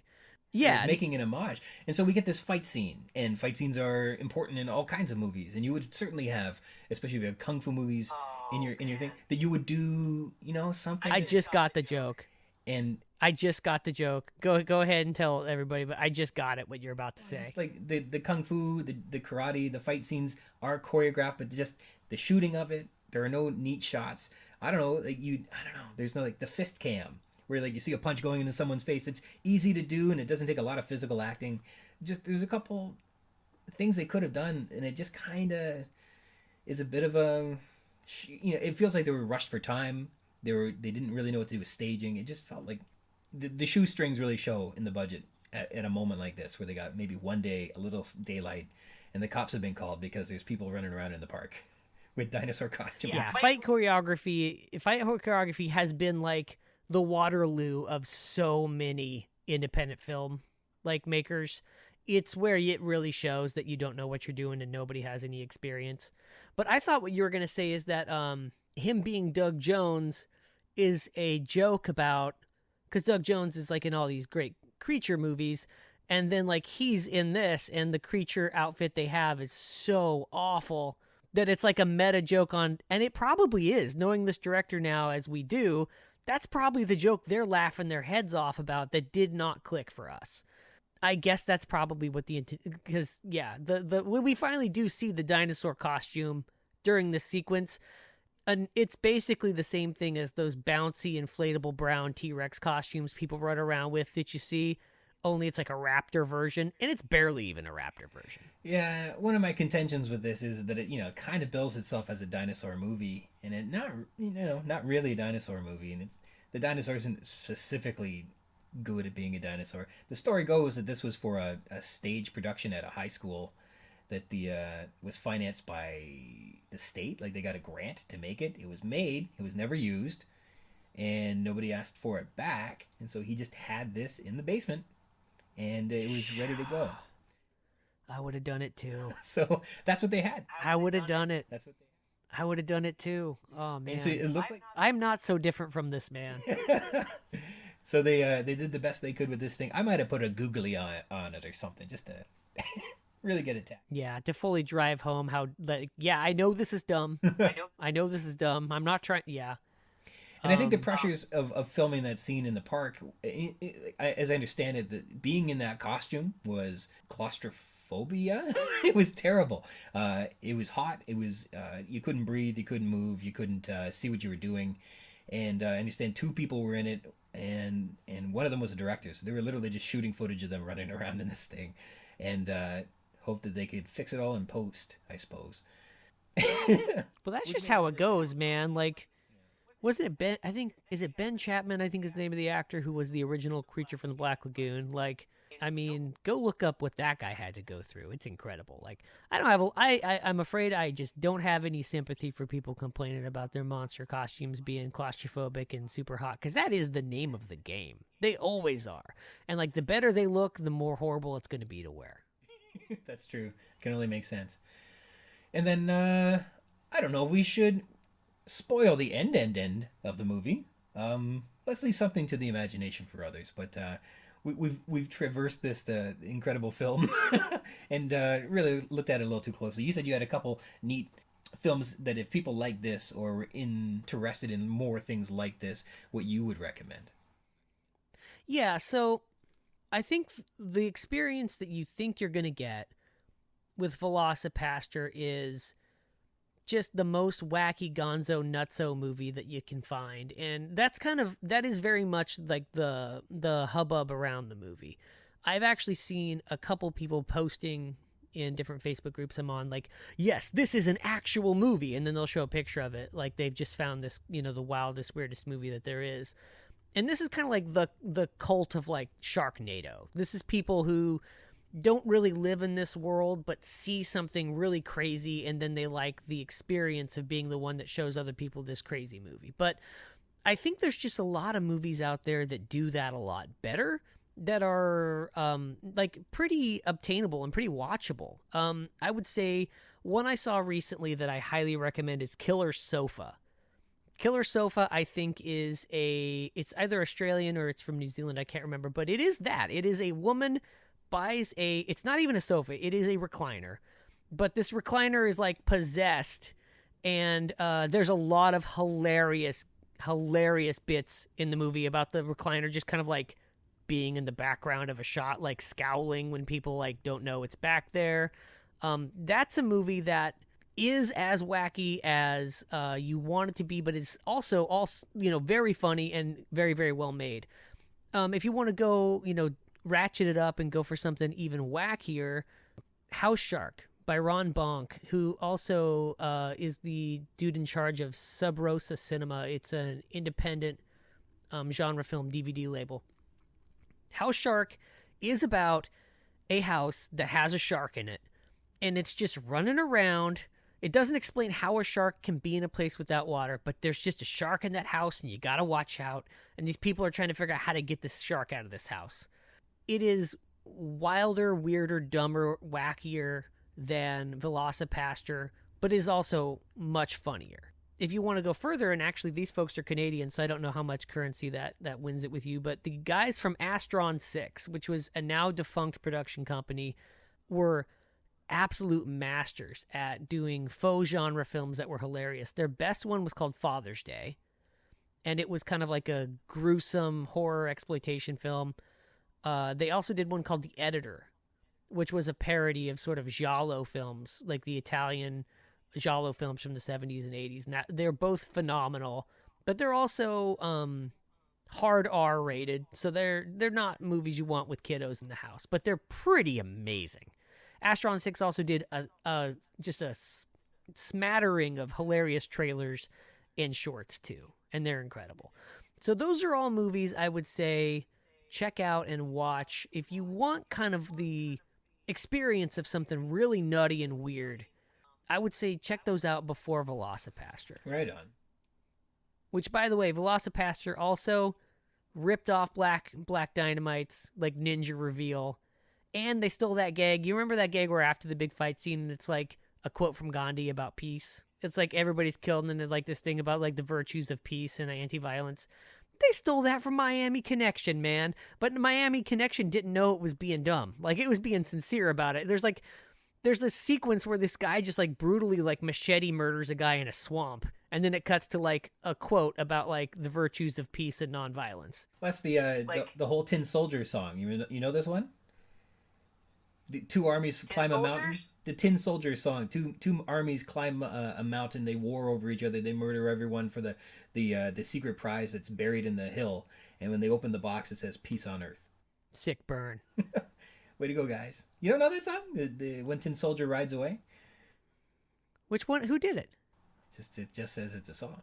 It was a kid's song. from Woodstock. I can only think of Toy Soldiers. I think by Martina, I think is the name of the person who does. Like Canadian pop. Oh, maybe it's Canadian. It didn't get out of here. The Canadian pop group Coven first recorded the song in 1969. I thought it was Joni Mitchell, but what do I know? The song became a North American sensation when Skeeter Davis recorded the single, which also coincided with the Billy Jack phenomenon, whatever that all means. I can't believe I forgot about Skeeter Davis and the Billy Jack phenomenon. How could I forget about that? So, okay, Canadian songs. Let's touch on this real quick. Do you have this Raccoons show up there? Cartoon about raccoons? Do you know this one? Yeah. Bert, Sarah, and Fred. Okay. And their friend Cedric. Okay, so a little while ago, I saw a band from... Well, I've never seen the show, sir. I've never seen the show. But some time ago, I saw a band from Canada, and they covered the theme song to Raccoons. So then I looked that up. That cartoon has the most heart-poundingly epic theme song I've ever heard in my life. Like, that thing is... That Raccoons theme is off the chain. That has no business being the theme to a kid's cartoon. That thing like made me want to like throw off my coat and run into the desert and live like Mad Max and just like die for freedom. Like it was, that thing's wild. Yeah, that's an empowering song. I play that on the guitar when I get a chance. There's a terrific cover band that did. I found that song covered by, I forget who it is. They do I Got the Touch by the Transformers in full. Oh, you're talking about the Cybertronic Spree. That's the band I saw. And they covered Run With Us? Yeah, man. Cybertronic Spree. So one of my favorite movies of all time is the 1986 animated Transformers movie. And Astron 6, who I mentioned a little bit ago, did Father's Day. One of their guys did a music video for Cybertronic Spree. Cybertronic Warrior was the song. So he did the music video for that, and that's how I found Cybertronic Spree in the first place. So here we had this, this director I loved who did a music video for this band who was doing songs from one of the most important movies for me. And I really wanted to see him live. They finally came to Portland for the first time, and I saw them, and they covered the Raccoons song. And it just blew my mind. Because that song is... And you know what? I cannot find that song to buy anywhere either. It's a good question. Brutal. I'm gonna find you the Raccoons Christmas video movie. Yeah. And I'll tell you should watch that. It's touching and it's heartfelt, and that theme song is a big part of that being epic. And what's the other one? There's another Christmas one about this boy who builds a snowman, and he gets one magical night flying around the world with this snowman. And I don't know what it's called, but I think it's another Canadian production that I don't know is international. Though I don't know. I've seen David Bowie, I think, present it, so maybe it was on the BBC. I'm not entirely sure. It's something too. I'll find them and I'll hook you up with those. They're awesome. Yeah, please do. Also, before we get too far away from this, are you psyched about that new Adam Driver, or is it Adam Driver? I think Adam Driver 65? Dinosaur movie coming out. Yeah, could be good. Could be good. It could be. I don't know. You know what? I really liked what King Kong did, and if it's in that vein, you liked what happened now? Which one? Kong. When Peter Jackson made kind of like the gnarly toothed, supersized dinosaurs in his Kong movie, I thought that was a lot of fun, and I was down with Naomi Watts. I was down with Kong, Jack Black, Adrian Brody, and if it's anything close to that, which I doubt it would be, but I was down for the dinosaurs and how they looked in that film, so I can see myself being okay with what they do in 65. We'll see. Are these dinosaurs going to be different? I thought, from the trailer, it looked like they were just regular dinosaurs. You never know. They got to make them look like monsters some way or another. They'll look mangy or mean or scary. They'll do something to make them. In Kong, they had teeth sticking out in all different directions. Are you sad that the more we learn about dinosaurs, the more we find that they're just giant chickens? I think it's exciting. What? They downgraded the T-Rex from Godzilla without spikes to just a giant chicken. Chickens, if you observe a chicken. Oh, man. Don't try to sell me on the terror of the chicken. They're territorial. They are mean. They're loud. They're aggressive. And they're very protective of their brood, I could see a whole bunch of good reasons why a goose or a turkey that was 9 tons in size would be something that would be terrifying in a lot of ways. Bro, I have tangled with a goose before, and there is much to be said about that. Yes, the goose is a menace. That's not something I'm going to argue against. But I don't know, man. Like, I just been thinking for so long this was like dragons, legit dragons, and now it's just like foghorn leghorn. And I feel like that's disappointing. I think science should have just quit when they were like figured out the point where we understood them to be really cool, and then just quit.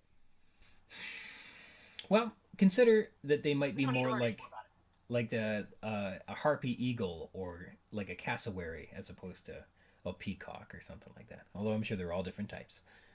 They still got some of them down there in the Congo. They got dinosaurs down there. I hope they do. They do. They got them. All right, we are flat out of time. My All right. memory card is saying it's full. So. All right. Well, I'm glad we got to cover this so much. Thanks for all your input. And I want to show you this. One of the books that Doug reads when he's learning about dinosaurs is called All About Dinosaurs by Roy Chapman Andrews. That's awesome. Yeah, I was excited. That's awesome, man.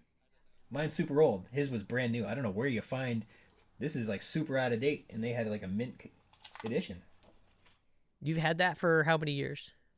I don't know. I got it from the library when it was discarded for being in bad shape, and it's from 1953. I love it. Yeah, there's dinosaurs in there that aren't even real anymore. That is true. Yeah. Thanks so much for being on the show, and we'll be in touch again. I'll send you a couple of the links of things. Yep, send them over. And if anyone out there hasn't heard it, go find that Raccoons song. Yeah. Come with us. We got everything you need. Oh, it rules. All right, a great big thank you to Kristoph Ochs for coming back again to be on the show. He's been a terrific supporter, a great friend. So thanks so much, Kris. This week's text is Dawn, spanning from pages 251 to 259 in the synopsis. Lex and Grant meet Ralph, the infant Triceratops, after awaking at 5 a.m. in the sauropod maintenance shed number 4, and the phones still aren't working. As Grant and the kids go to trip a motion sensor and get rescued, Arnold has inconveniently taken the motion sensors offline. Meanwhile, Arnold can't get the phones back on, so Wu and Gennaro convince him to reset the system. They need these phones back on to call for a doctor for Malcolm. During the system reset, the Tyrannosaur attacks the Hadrosaurs, causing a stampede. Grant and the kids are caught in the midst of the Hadrosaurs and escape up a tree for safety. As the systems come back on, restoring the phone lines, the control room notices that the Tyrannosaur has made a kill. Characters: Dr. Alan Grant. Grant wakes up to a loud grinding sound on page 251. He's sleepy and he's in pain. His head throbs, his body aches, and while his mission is to alert the mainland about the raptor-infested ship, he still has 6 hours, and he's drowsy and he feels bad. So in other words, he feels no urgency to get at it this morning. He's wincing, and Lex says he looks bad on 252, and he admits that he feels bad. Grant observes the more anatomical elements of the infant Triceratops than Lex does, and Grant asks Lex why the infant is named Ralph, and interacting in Lex's playtime might be another example of Grant relating with children. He won't be letting Lex try and ride this thing, though. Seeing past the infant Triceratops, Grant sees the sun has risen, and he plans to go get the attention of the motion sensors, and he's concerned that the phones are still out on page 253. After the Triceratopses leave, he heads off to trigger the motion sensors. In the pink and purple morning light, Grant says the peaceful scene makes it difficult to feel like there's any threat around them at all, on 254. After identifying some fantastically large dragonflies, he waves his hand in front of a motion sensor to no effect, on 255. When Lex identifies the smell of rotten garbage, Grant becomes on alert, scanning the distant trees for movement, but seeing nothing. He tells Lex it's her imagination. Perhaps he's saying that not to frighten her, and then Grant sees that the Hadrosaurs can smell this rotten smell too. To flee the stampede, Grant just lifts Lex up and goes, on 257, hiding among a rocky outcrop on 258. Once the stampede has passed them, Grant leads the trio to climb, quote, the largest tree. At 20 feet, he figures that they're high enough to be safe. Lex Murphy. Lex is giggling amidst the strange squeaking sound on 251. She has named a young Triceratops Ralph on page 252. Lex is babying Ralph, reassuring her, feeding her, patting her on the head. Lex introduces Ralph to Dr. Grant as her friend. Lex updates Grant on Tim's status. He has a broken nose, and location. He's off peeing, indicating she's a bit of a busybody. Lex observes the more infantile behavioral elements of the infant Triceratops than Grant does. Lex named the Triceratops after a boy at school who apparently looked like a piggish infant Triceratops, also named Ralph. Lex has assumed a mother or caretaker role, perhaps in imaginary play, as if this were a doll, pretending to allow Grant to pet the Triceratops, etc. But she knows she's just playing, as evidenced when she asks Grant for permission to ride Ralph, or at least for his approval, which he denies. Lex tries to calm Ralph when he gets his frill caught between the bars of the shed and helps push her head free on 253. When Grant leaves to trigger the motion sensors, Lex is triggered from the trauma of Ed Regis leaving them in the Land Cruiser the night before and refuses to be left behind. So, while walking in the park, they are all there when two large red dragonflies scare Lex. Later, she notices this smell like rotten garbage, which concerns her on 256. Grant just lifts her and carries her, perhaps hearkening back to her request that he carry her the night before. I don't know. Recall that she is too big to be carried for long. While hearing a, quote, menacing roar, Lex digs her fingers into Grant's shoulders on page 258, and climbing a tree to escape the stampede, Lex clutches at Grant and refuses to go any higher at around 20 feet. So she's the one that keeps them where they are. Tim Murphy. Tim's nose has swollen up. It's probably broken on 252, and Tim's gone out to take a leak and misses the entire Triceratops encounter on 253. Tim agrees wherever Grant goes, even if it's into the park to trigger a motion sensor, the kids aren't going to be left alone again on 254. During the stampede, Tim keeps up with Grant as they run on 257. While climbing a tree to escape the stampede, Tim is too tired to climb any higher than 20 feet, also on 258. John Arnold. John Arnold is bleary-eyed and sipping coffee after pulling an all-nighter getting the systems back up and running on 255. He says, hell, which is again in character for him, using some of the salty language as usual. Now, because he's tired and trying to focus very carefully, he has turned off all of the video monitors so he can stare at the computer code without any distractions. After scanning the code, Arnold suspects that Nedry has done something to the phones beyond shutting all the park systems down earlier. Executing the fini.object command erased the whiterabbit.object files, so Arnold cannot figure out what Nedry did to jam the phones, and Arnold doesn't know what to do. Upon Woo's recommendation to solve the problems by resetting the system, Arnold is concerned. He's reluctant to restart it because he hasn't trialed it before, and not all the systems may come back online. It's risky, because they may not maintain control. Arnold admits in this chapter he's not a computer expert, and without the phone lines he cannot call anyone who is for help on 255. After resisting the reset, Gennaro compels Arnold to do it, and Arnold complies with a very careful what you wish for sort of a shrug on 256. After resetting the power, Arnold's stomach heaves because the systems don't reset initially on 257. There's no response, and he has sweat on his brow. But then he recalls there are 3 safeties, which he had forgotten about, so he switches them back on. When the power returns, he thanks God. The phones are still out, no static, just a dead line, which is good, but the system restart means Arnold can begin bringing systems back online, including the phones, on 258. Over the monitors, as the stampede dies down, Arnold spots that the Tyrannosaur has stopped running. It's made a kill on 259, down by the lagoon, and Arnold asks Gennaro to go get Muldoon to go inspect the killing site. Dr. Henry Wu. Dr. Wu joins Arnold from his lab. It's 5 a.m. Was Wu pulling an all-nighter in the lab too? We don't know. Wu says the phones sound like they're being jammed by a modem, but they are not on 255. Wu suggests shutting the system down and clearing the resident memory that's jamming the modems. Recall Wu has had helpful suggestions for Arnold before, notably in search of the White Rabbit object command earlier, so he's showing that he's smart and helpful in a variety of ways. He's also recommending a RAM dump to search that code, but that has complications with it too. Their best bet is to reset the system. Dennis Nedry is mentioned. He's jammed the phone lines very well, we're told on 255, and inserted some kind of a lockout into the program code, and I don't know why. Donald Gennaro, quote, storms in desperate need of a phone on 255. Malcolm is worse, reports Gennaro. It says that Malcolm needs medical attention, which is like old news today, but important in terms of us recalling that there is an urgency to everything. Malcolm's life is in jeopardy if they can't get him a doctor. Gennaro is forceful with Arnold about getting Malcolm a doctor, summarizing how bad the situation is. Quote, look, there's a sick man over in the lodge. He needs a doctor or he'll die. You can't call for a doctor unless you have a phone. 4 people have probably died already. Now shut down and get the phones working on 256. And good for Gennaro. He's really advocating for Malcolm's well-being here. Or he's terrified with the liabilities the park faces as people continue to die. That's a possibility too. After resetting the power, when it doesn't restore right away, Gennaro is the first to ask what's wrong. And Arnold is just finished telling him how risky this was. And then after the system reset, Gennaro immediately picks up a phone, and he's remaining acutely focused on calling for help on 258. Gennaro gets under Arnold's skin by continuing to ask too many questions. Questions like, what's this? And why manually? And Arnold snaps at him, rightly so. And after the Tyrannosaur kills a Hadrosaur, Gennaro is asked to inform Muldoon to send him out to inspect the kill site on 259. Dr. Ian Malcolm. Gennaro reports that Malcolm is getting worse on 255 and that it's a matter of urgency that he gets a doctor. That's what we learn about Malcolm. Triceratops is. We meet Ralph the Triceratops on 252. She looks like a big pink pig and makes squeaking sounds. They call this a he, but it would be a she, probably, right? It's the size of a pony. As an infant, it doesn't have any horns yet, but it does have a curved bony frill behind its big soft eyes. It has a snout, and it eats hay. Food falls from either side of its mouth as it chews, indicating that it likely isn't being portrayed here with cheeks. The Triceratops licks its lips after chewing and then waits to be fed more. Recall before we've been given a description of a Triceratops with a beak like a rhinoceros, so this lip licking should be visualized akin to a rhino licking its fleshy, pointy mouth, I guess. Nonetheless, it is also described as having slender, sharp teeth and a beaky upper jaw like a parrot. Its skin is dry and warm, with the pebbled texture of a football, and it has a thick tail that it wags when it is happy. An adult Triceratops snorts like a horse might on 253, and when the infant gets its frill caught between the bars, it squeaks.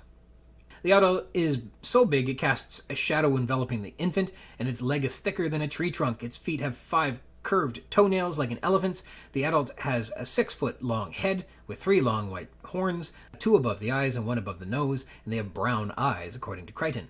Parentally, the adult licks the infant, causing the infant to nuzzle with the adult. The two walk away before Lex tries to feed the adult. Hadrosaurs. A herd of these are in the distance, but in the sauropod paddock on 254.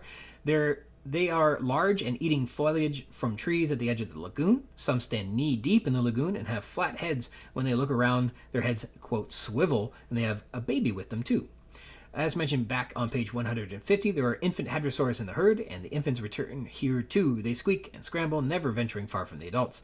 These animals are not breeding in the wild, and there are only 11 in the park, but we're told that there are 2 herds of them in the chapter. A second herd is a bit further south. Sometimes they rear up on their hind legs, resting their forearms on tree trunks to reach higher branches, and they honk as a herd on 256, and they become agitated, twisting and turning, hurrying out of the water, circling the young ones to protect them. As the hadrosaurs begin to run from the Tyrannosaur, Grant can feel the earth shaking on 257. The hadrosaurs swing their big tails in defense and honk loudly and continuously. They stampede in a, quote, kind of swirl on 258, and with, quote, surprising speed in a tight cluster. They are said to each weigh 5 tons, though we know that's not entirely true. Some of them are infants, and they are so big and strong during the stampede, one hadrosaur hits a boulder, a huge rock, and sends it rolling away into the field. Apatosaurs. An Apatosaurus can be seen far off in the distance in this chapter on 254, standing above the trees with a tiny head, also swiveling on its long neck.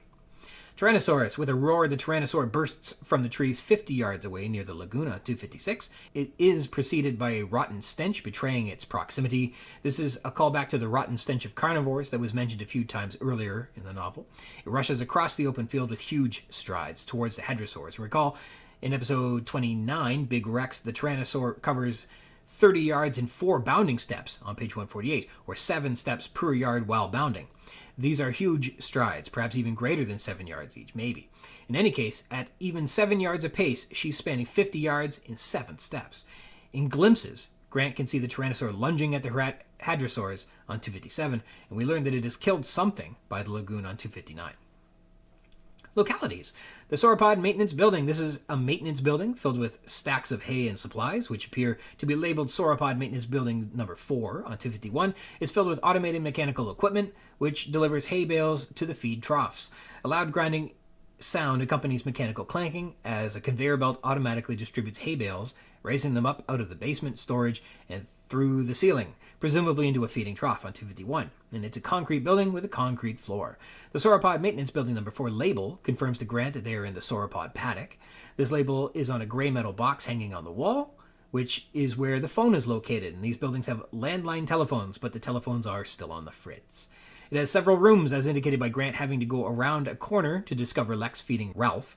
One room has bars in the windows, which Lex feeds Ralph through. The sauropod paddock. Beyond the bars, Grant spies, quote, open fields in the sauropod compound on page 253. Now, there are at least 2 Triceratops a small family in this paddock where they eat out of the sauropod maintenance building. This is ostensibly the sauropod paddock, right? Recall, we're told Triceratops move in groups of at least groups less than 6, and that there are 8 in total in the park. We don't know how many groups there are, but here are 2 of the Triceratops. Sequentially, recall earlier in the book, when the tour entered into the park yesterday, they passed the Hypsilophodon highlands in the tour around page 135, then the Dilophosaurs and the Jungle River and the aviary in control around page 40, and it was by the aviary that the Triceratops are spotted before reaching the Tyrannosaur paddock, from which you can see the sauropod paddock. Now, that's the sequence, right? Now, in that earlier scene, there were only 2 Triceratops there, and here we have 2 more. We know there are 8, so perhaps there are 2 more small groups in other paddocks, keeping them separate, right? Recall that if they are in groups that are too big, they kill each other to death. In the morning after the storm, the fields are warm and humid. The sky is soft and pink and purple. On page 254, as a white mist clings to the low ground, the Triceratopses are mingling with a herd of hadrosaurs, and the motion sensor is a black box on a tripod. There is also a rocky outcrop with a stand of big conifer trees on 258. That's what we learn about that. The control room, again, it is described as darkened on 257, though we know that there is a big whopping window that overlooks the whole park, and the sky is a soft pink and purple, but it's not pink and purple in the control room, it's dark. Nonetheless, it is darkened for 30 seconds because the power is reset. When the power goes out, it becomes even darker. Stylistic techniques. Italics, he's a very messy eater.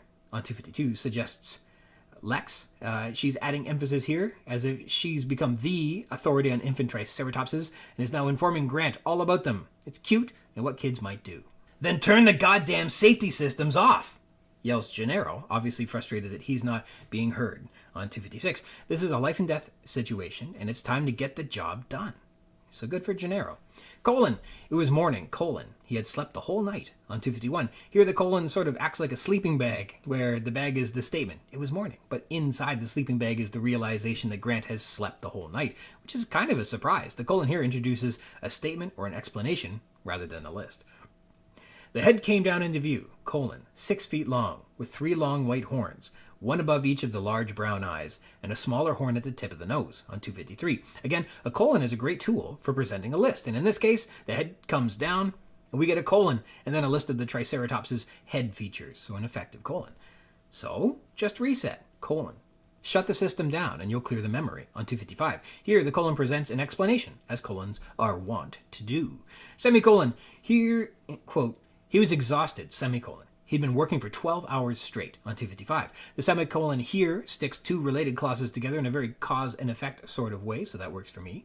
Rhetorical questions. You like hay, don't you? On 252, says Lex to Ralph, in a motherly sort of way that is done to build a connection between a parent and a baby, maybe. He likes it when you pet him, don't you, Ralph? Continues this trope, as if Lex has become the mother and therefore the authority on what the infant does and does not like. Will you just let me work for Christ's sake? Exclaims Arnold, feeling the pressure to get the park back up and running on 257. Ellipsis, and he didn't like that idea that the phones were still down. Ellipsis on 253. Here the ellipsis is sort of like a thing left unsaid, in a don't speak of the devil or the devil may come sort of superstitious way. Not that Grant is superstitious, only that this is a lingering, grave, problematic thought that he doesn't want to linger on, and the ellipsis suggests that it's challenging not to worry about it. Well, it's just ellipsis. The safety systems don't allow the computer to be shut down, and M dash on 256, which is both an ellipsis and an M dash. The ellipsis is Arnold gathering his thoughts, and the M dash is him being interrupted before Gennaro makes his request crystal clear. The duckbills were agitated, twisting and turning, hurrying out of the water, circling the young ones to protect them. Ellipsis on 256. And this ellipsis is that pregnant pause where everyone is connecting the dots. The rotten stench, the agitated herbivores. Something's wrong here. All right, M dash. Maybe the systems will come back on startup. M dash. But maybe they won't. On 255 says Arnold. Often Crichton would use a semicolon here, but this is more of a pause, a turn in the sentence, but not necessarily a new clause. So I guess the M dash is the appropriate tool here. It's not M dash on 256. Is Lex being interrupted by the honking of hadrosaurs? They cut her off finally. No static hissing this time. M dash. Just nothing at all. On 258. Here the M dash operates like a less formal colon, presenting a quick-paced observation, perhaps. Exclamation. Pardon me for yelling in this part. He had slept the whole night. on page 251 with the exclamation suggesting surprise and regret. Obviously, he'd intended to try to get them saved. They're on a tight timeline here. Yow! Exclaims Lex upon having two huge red dragonflies buzz by her on page 254. This suggests surprise and probably terror at the same time. It's a good use of exclamation. Now shut down and get the phones working! Exclamation. Gennaro was being as forceful as possible to insist that Arnold reset the system and get them the phones back. P.U. Exclamation on 256, exclaims Lex as she notices, in her obnoxious and childish way, a rotten smell. That smell! Exclamation she adds with exclamation, as if smelling something rotten is the most offensive thing that's ever happened to her, as little kids are commonly portrayed as doing. And here's kind of an aside. What do the letters P and U stand for when you say PU? I hadn't any idea, so I looked it up. And the best answer that I can find is that it has Latin roots connecting to the word putere, which means to stink, and has linguistically become connected to words like putrid and pus, inferring meanings of rotting and bad or unpleasant smells. One of these words, so I've read, includes the word pew, P-E-W, an early 17th century word that means to, quote, express contempt, disgust, or derision. And it's possible that the overly emphasized P-U statement one might make, pronouncing P-E-W, became expressed alphagrammatically as the letters P and U.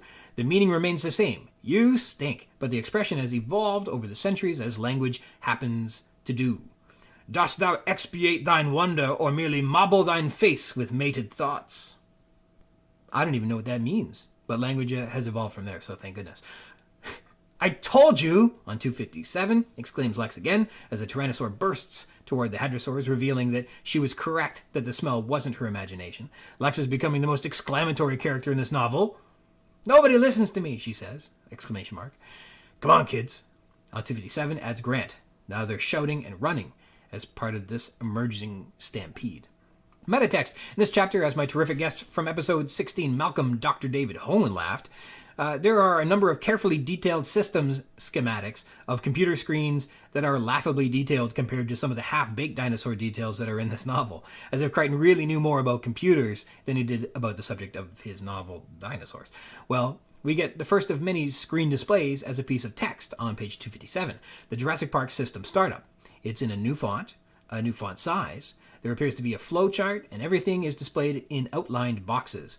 It rather illustrates how complicated or detailed the system startup procedures may be when we get to that part later in the book. Capitalization, sauropod maintenance building number 4 is a sign, again, capitalized, so we know that this is a sign and not to, I guess, have it be misunderstood as anything but a sign on page 251.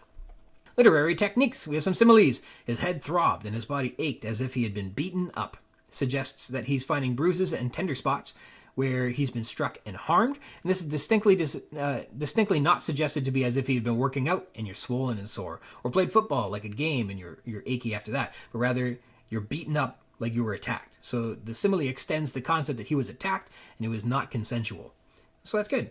From around the corner, he heard a squeaking sound like a rusty wheel. We can imagine the high note of a whining creak, but does this match the sound of a dinosaur? I guess it does, though as a simile, it doesn't prepare us to meet a dinosaur, infant or otherwise, in the next paragraph. I liked how, as if he'd been beaten up, is kind of in that line of conceit that non-consensual attack. This sound of a rusty wheel doesn't fall in line with seeing a biological animal. So I don't like that simile as much. You heard a deep snorting sound like the snort of a very large horse, and suddenly the baby became agitated on 253. Here we hear a mother Triceratops who apparently sounds like a horse snorting. We can perfectly imagine the sound of a horse snorting, and so this simile effectively conveys the sound we hear. So it's a good simile. Had 5 curved toenails like an elephant's on 253, and we can imagine that an elephant has 5 toes, I guess. Do you really know what an elephant's foot looks like? Can you imagine its 5 distinct toes and 5 curved toenails? Probably not. An African elephant has 4 toenails on each front foot, and only 3 on their rear, according to the Reed Park Zoological Society in Tucson, Arizona. Also, I'm looking at an elephant's toenails, and curved isn't the word I'd describe them with. Frankly, they look more like an entire hoof of a horse on each toe. And then there's the Triceratops toe. What does that look like? Well, I went back to episode 7, The Shape of the Data, where the news section, if you go to the show notes, features a link to a 3D Triceratops skeleton from the Melbourne Museum, where you can zoom and rotate and investigate the Triceratops horridus. Now, the foot of the T. horridus in the model is a 5-fingered forelimb, the digits splayed out almost like a fan.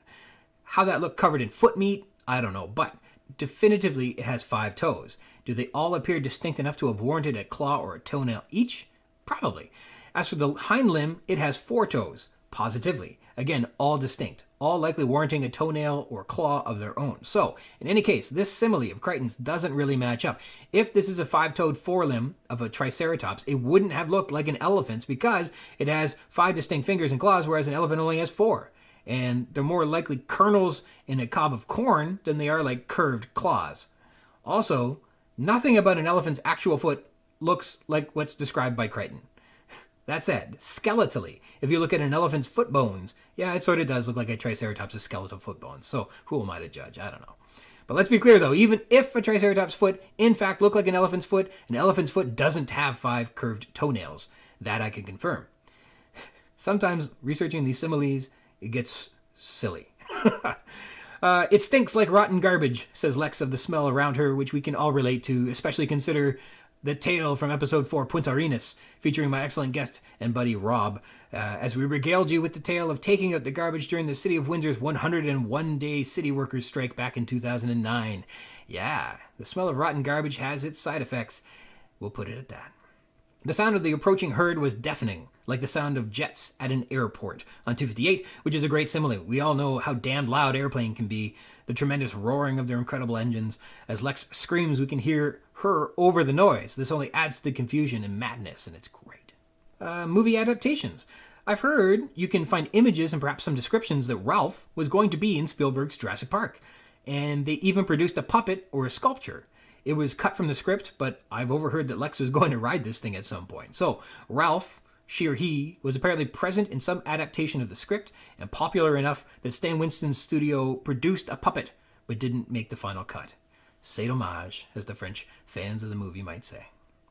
The dinosaurs. So, the Triceratops is described as having food spilling out of its mouth on either side, as if it is sloppy, but also indicating that it doesn't have any cheeks on 252.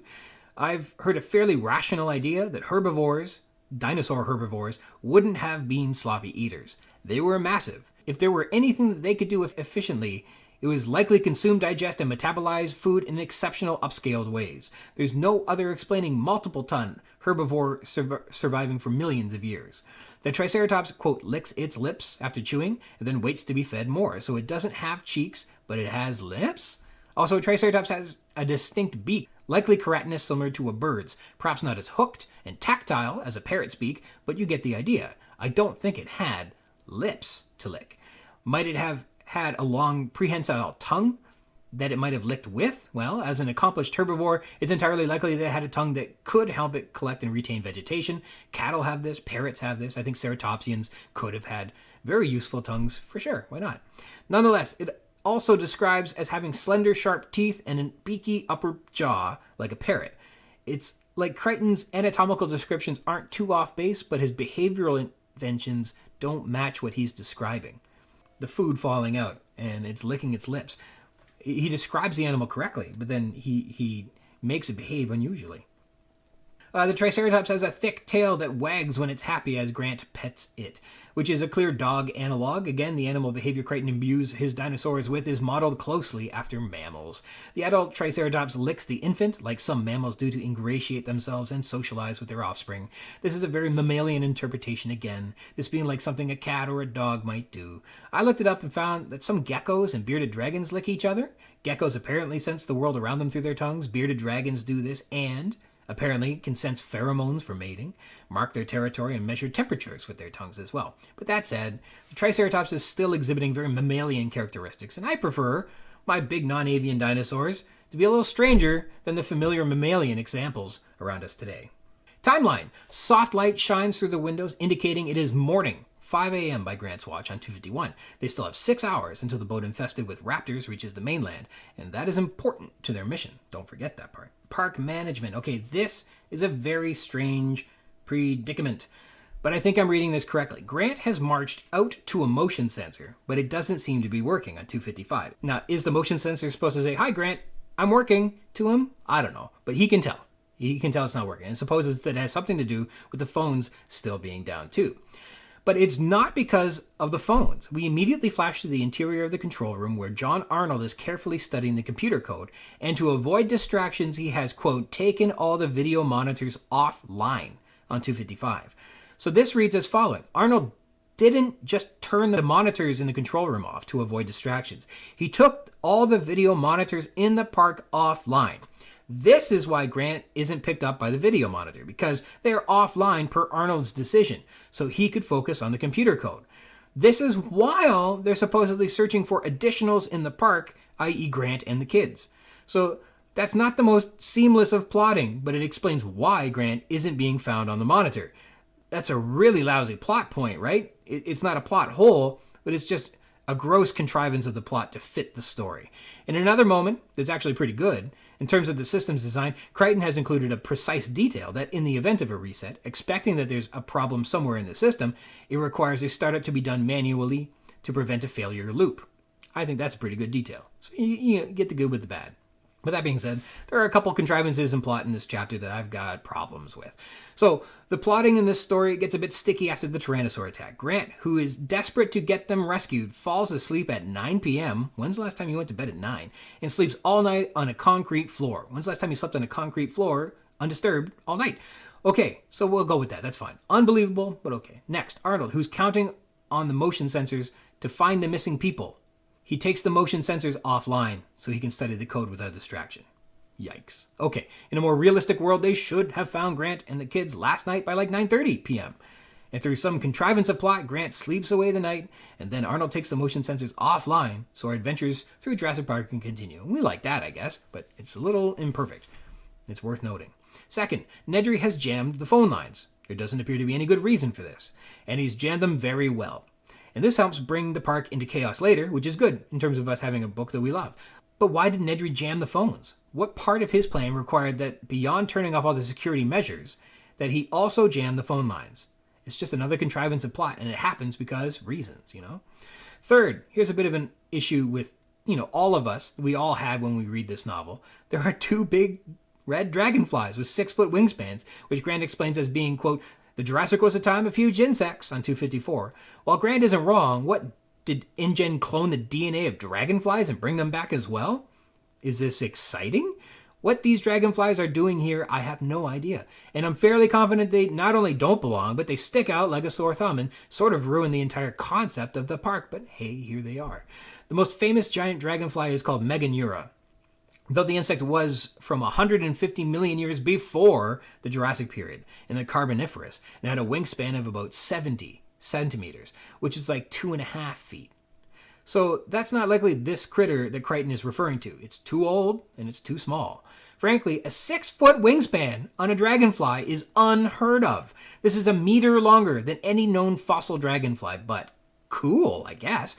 Now, 70 centimeters is whoppingly smaller than what Crichton describes, but a common dragonfly is like only 7 centimeters in wingspan. So a Carboniferous Meganeura dragonfly is 10 times bigger. And this stupidly huge anisopteran monster in Jurassic Park is a full meter bigger than that. So this bit here is a bit too fantastic by any scientific standard. Next, once Arnold gets the phones back up, Gennaro picks up the receiver and begins dialing, but stops. The phones are working, but he stops calling for a doctor. Oh, Malcolm, you were so close to getting a doctor. But no, Gennaro spots on the monitors hadrosaurs stampeding and gets distracted. The monitors must be on again now. I guess they were brought back online either immediately or automatically, but they're back, and they're stopping Gennaro from calling for this doctor that he's been so, hell-bent on getting, but he's distracted and he forgets. Then back to the same old Gennaro. He's just asking questions like, what's happening? Finally, the last thing that sticks out as a bit difficult to believe is all the dust. It's so dusty. Grant can hardly see anything. They're 20 feet up in a tree at the end of this chapter, and there's still too much dust to see around them. Grant coughs from the dust, closes his eyes to keep it out of them. A lot of dust. It makes it very intimidating, exciting, and the idea that the Tyrannosaur could be right there. But you can't see it because of all the dust. But Didn't they just have an incredibly powerful tropical storm at 7 p.m. the night before? Like only 11 hours ago? And isn't it said to be a moist and humid morning with mist clinging low to the ground on page 254? Like, these are signs of a wet environment. Also, this is near the lagoon, i.e. where the water flows towards. The groundwater around the lagoon would make this, in terms of grades, the wettest ground compared to the higher ground, where the water runs away from.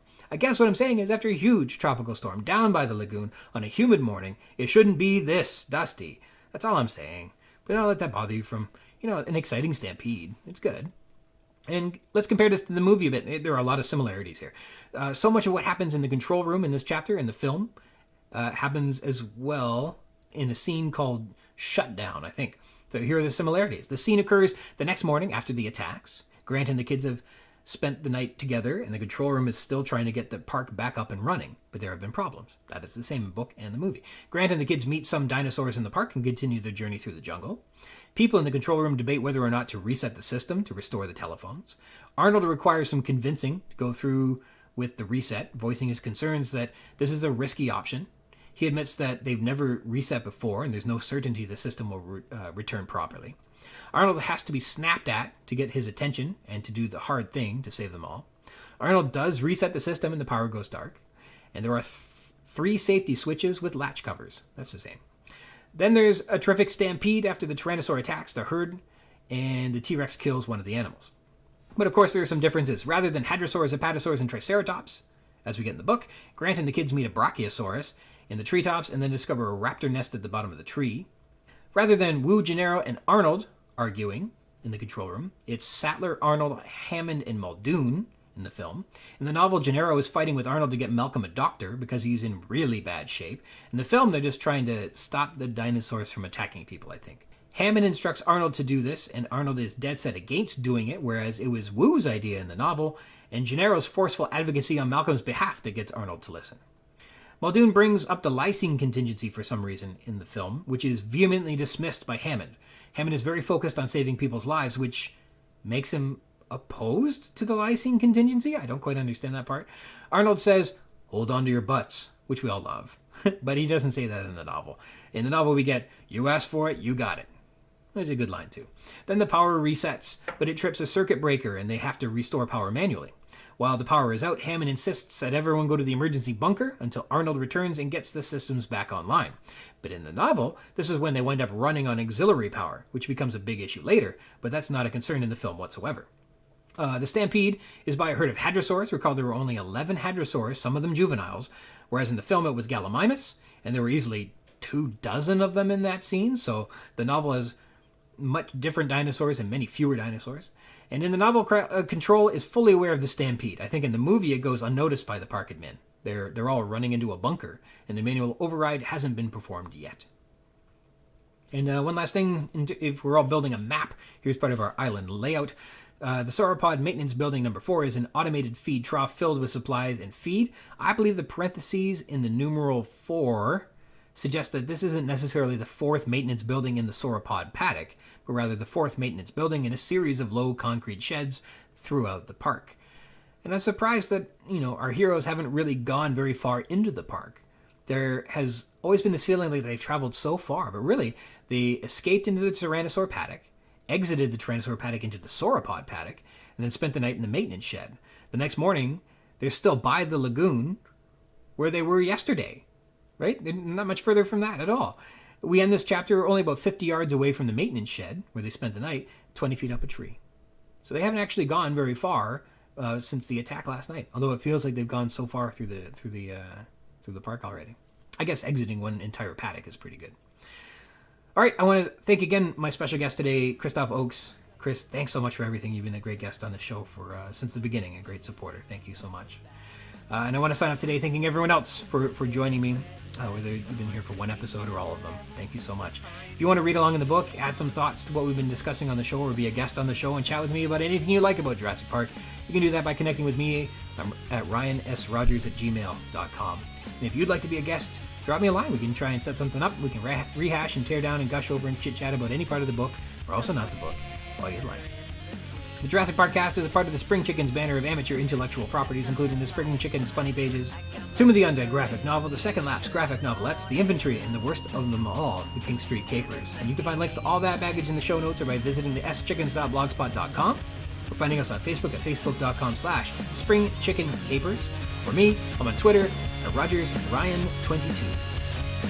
Thank you dearly for tuning into the Jurassic Park-Cast. Jurassic Park podcast where we talk about the novel Jurassic Park, and also not that too. Until next time.